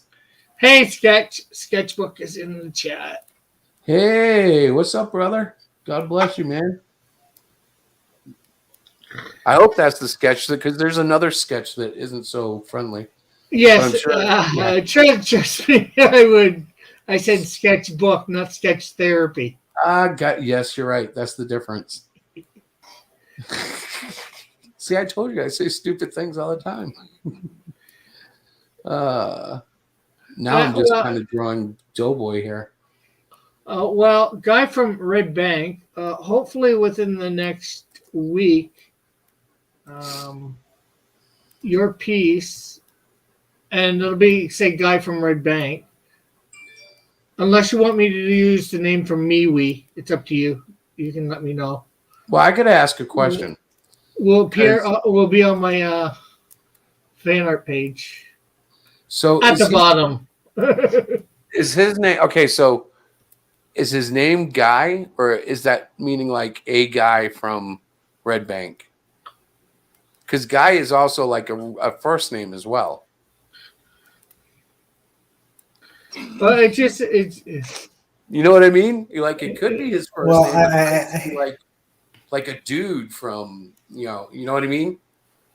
Well, it's got Guy, capital G, out. from capital What do you mean you're out? You're leaving? Red. I got work tomorrow. Okay, well, get some sleep, brother.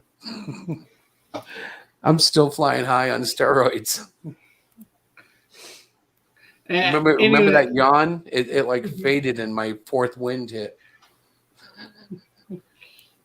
So yeah, as you know, I like putting all my fan art up on this page. I figured it was a great way to honor anybody that gives it to me. Right. You know? I have currently, I guess I could say, 3 Cyclopean pieces. And then I have a whole bunch of work from, kids at the school. But I don't know. I don't really want to put that up because it wasn't like it hasn't been vetted through parents and stuff. Like when you start putting up, children art, you got to be careful. I think I'm not sure. Well, if it's your character, you could probably put it up, but just say child from my school. If I even say that, you're right. I don't even necessarily have to give them that much information. Even then, you can just make it up if you wanted to. Yeah, you can just say fan art by kids. Make a section fan art by kids. Right. That way, you're giving no names or any information other than their kids. Yeah, the name thing is really tricky too. Obviously, if you keep it to first names, we ended up looking hard at that when we were giving out books at the Terrificon, and there was just no way we wanted to deal with that. You can put your last name down if you want, but you're not required to. But no, just don't take a last name at all. You'll be safer. Yeah. It didn't hurt us at all either way. Yeah. And that's, like I don't, a lot of places here you'll see by Tolfer. Well, that's his, that's his Twitter name, or whatever, what he goes by on Twitter. Where I got it from him, I don't know his real name, so that's all I'm doing, or Junkyard Done, just Jack, You mean that's not his name, Just, and his last name? Yeah. Hey, Just.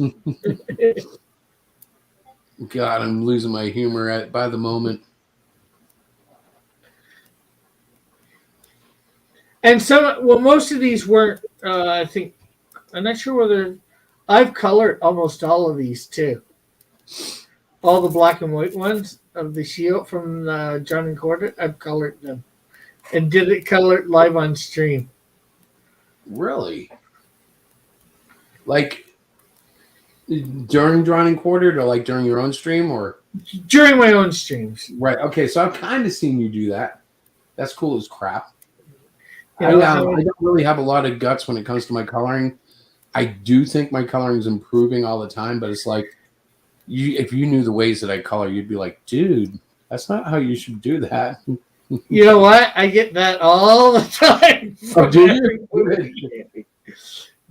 Like, you know, have you ever seen like masking features in the programs?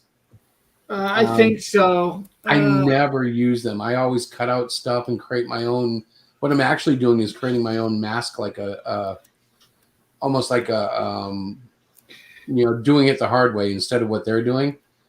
And I've had artists just, why are you doing it like that? Just click mask and go here and here. And I'm like, no. I learned this back in the 90s and I'm still doing it today. Yeah. Well, for me, if you look at this page here, like I created Clip Studio created a folder for each panel, right? Right. And then I go into there and I create more folders, one for, each character that's in the panel, one for background, sometimes one for foreground, depending, It's a good idea too. And then each color for the character, yeah, say in this messenger, in panel 1, each color is on a different layer. I'll even do the shading for him on with these characters on different levels. Yeah. That way I can go back and change anything I want to whenever I want to with ease. Yes, it's a pain in the ass. Yeah, when I do that, because I do that sometimes as well, I used to name the layers, but boy, if I don't forget to do that, almost every time I go deep layer, I guess you could call it, you know what I mean? Like where you're doing your grays and your colors and your lines all on separate. Like sometimes if I'm having a trouble spot in the drawing, say a hand or something, I'll draw a hand that I see obviously disfigured and terrible. And then I'll go back as soon as I'm done and I draw on another layer over that hand until I get it right. Yeah. And I'm like, this is something that makes digital so worthy to me because on paper, I'd have to like compromise. Whereas with digital, you just pop another layer on it, dim the one below it where the original is and draw it until it fits and then fix the art below it.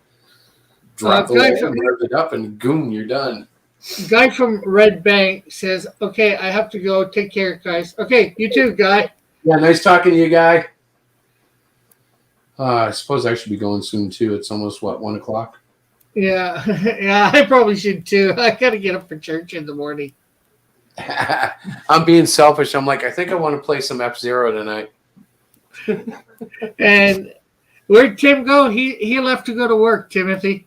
Yeah. Sketchbook. What? Yeah, he took off, but he was here for a while. It was good. Yeah. And why am I not seeing? It's weird because. Oh, wait a minute! I see it. Okay, he set it up here. I see it. I thought he had just added it, so I'm like, why isn't my chat updating? This stretch is nice. So yeah, I guess I'm gonna kill the streaming. I don't know. Maybe I will go to bed. I don't think I can sleep though. But it's been a long day. Yeah. And I know tomorrow we're doing Chromicon. And then Monday I'm doing a surprise appearance or something on a show. I don't want to announce it till I get permission to announce it. And then we have Wednesday and then Thursday I think I'm going on the Pug show. So you don't have Monday nights at the moment for now?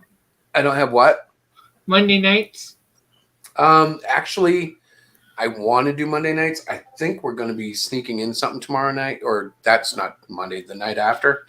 But at 10:30, I think it is. Sometime it's a West Coast show, so it's sometime late. So we will do like a stream around 8:30, and then just finish it up before that, and then jump into the other one. But we still have dates that she set up to promote Cluster Fudge 2. And really, I'd like to bump up a couple of more sales on it just in case there's a cancellation or something. Yeah. And, we're doing pretty good, though. We've never funded with 10 days left without shaving my head. So I'm like, yeah, this is good. Yeah. Well, you're gonna get more. And, It's just slow. It's a slow build, and I'm happy with it. Yeah, it's just getting on a bunch of streams. I'm not sure whether who else she contacted. Well, she's actually gone now. She's gone beyond the list and started, because I've kind of prompted her. I'm like, okay, so have you contacted any, like deaf reading groups, or have you talked to any, any more of the schools, or she wants to put them in libraries. So I'm pushing her to do that as well. Like, what she'll end up doing is she'll set up a signing where we go in and we donate 5 or 6 books, but we hand out items and introduce ourselves to the kids in the library type thing. Yeah. And she hasn't lined up one yet, but I think she's got quite a few that are willing. We just have to actually nail out a schedule. So we'll be doing some weird stuff. Like, I say weird, but it's probably not. It just seems weird to me. Because I remember when I was a kid, we had 2 comics. One was the Marvel. It was a Marvel hardcover that had probably, I don't know, 8 comics printed in it, reprints. And then there was a DC Superman compilation there too. Everything else was not there. You didn't even get the weird, Diary of a Wimpy Kid yet. It was text and picture books. And I hate picture books. Where they put text underneath the drawing, or they'll put a paragraph to the left of the artwork, and it's like, oh gosh, I would just want to see someone get shot with a laser gun that I'm supposed to believe isn't real. G.I. Joe. All right. So what do you think, Rick? You ready to call it a night? Yeah. All right. Sketch. God bless you, brother. If I don't do Mondays, we got to get together in one. Well, we should do that anyways. We should get together in one of your streams, man. Yeah. All of us get together and just God bomb you. Well, hey, you're off work, right? Right now? Yeah, I'm probably going to be off all next week. I want to go back, but they're making me wait till my drugs are done, and I have to go see a pulmonary expert. Okay. Well, like a respiratory guy. Monday and Friday and Wednesday at noon Eastern, which is, I believe, your time from what I've gotten. Right. I'm on air. Oh, do you do Daily Verse at 12? No. Daily Verse is a short thing I do is almost as soon as I get up. I have a noon show for 2 hours. All right. Monday and Friday, it's on YouTube. On Wednesday, it's on Rumble. All right. So, that if you want to out there on lunches and stuff. I'll be drawing, but I can either tune in or draw with you, or you know what I mean? Yeah. Well, that's the thing is, you can come on and draw or not draw, do whatever you want. Yeah, just come hang with you. Yeah. All right, man. I'll be and if you're drawing, I'll put up whatever you're drawing as long as you want people to see it. Oh, do you draw on that show too? Yeah. Well, I'm coloring my books. Monday and Friday. On Monday and Friday, I'm coloring my book Snowdrift. On Wednesdays, I'm coloring the Canadian Shield. Maybe I'll do a little fan art of whatever you're working on. Not the same art, but you're working on Snowdrift. I'll do a drawing of her then, and then I can just look to yours for reference. Hey, well, does she have a G-string or a regular pair of pants? Well, the problem is the pages that I'm coloring, she is not in uniform yet. Well, that would be fine too, though. One of the weakest points I've always had, and it's getting way better, but drawing regular clothing would benefit me so much. The wrinkle system of clothing, freaking. I'm learning it, but the way wrinkles decide to fall from I just looked down at my arm right now. My forearm has a beautiful set of wrinkles and one weird one that goes across, and I'm like, why are you folding like that? I'm trying to understand all the connection points and stuff. And you can fake it with a squiggle, but I want to get it down. I want to be like Jim Lee proficient on those. Yeah, well, the thing is, you can almost probably do it any way that you want, and most people won't know the difference.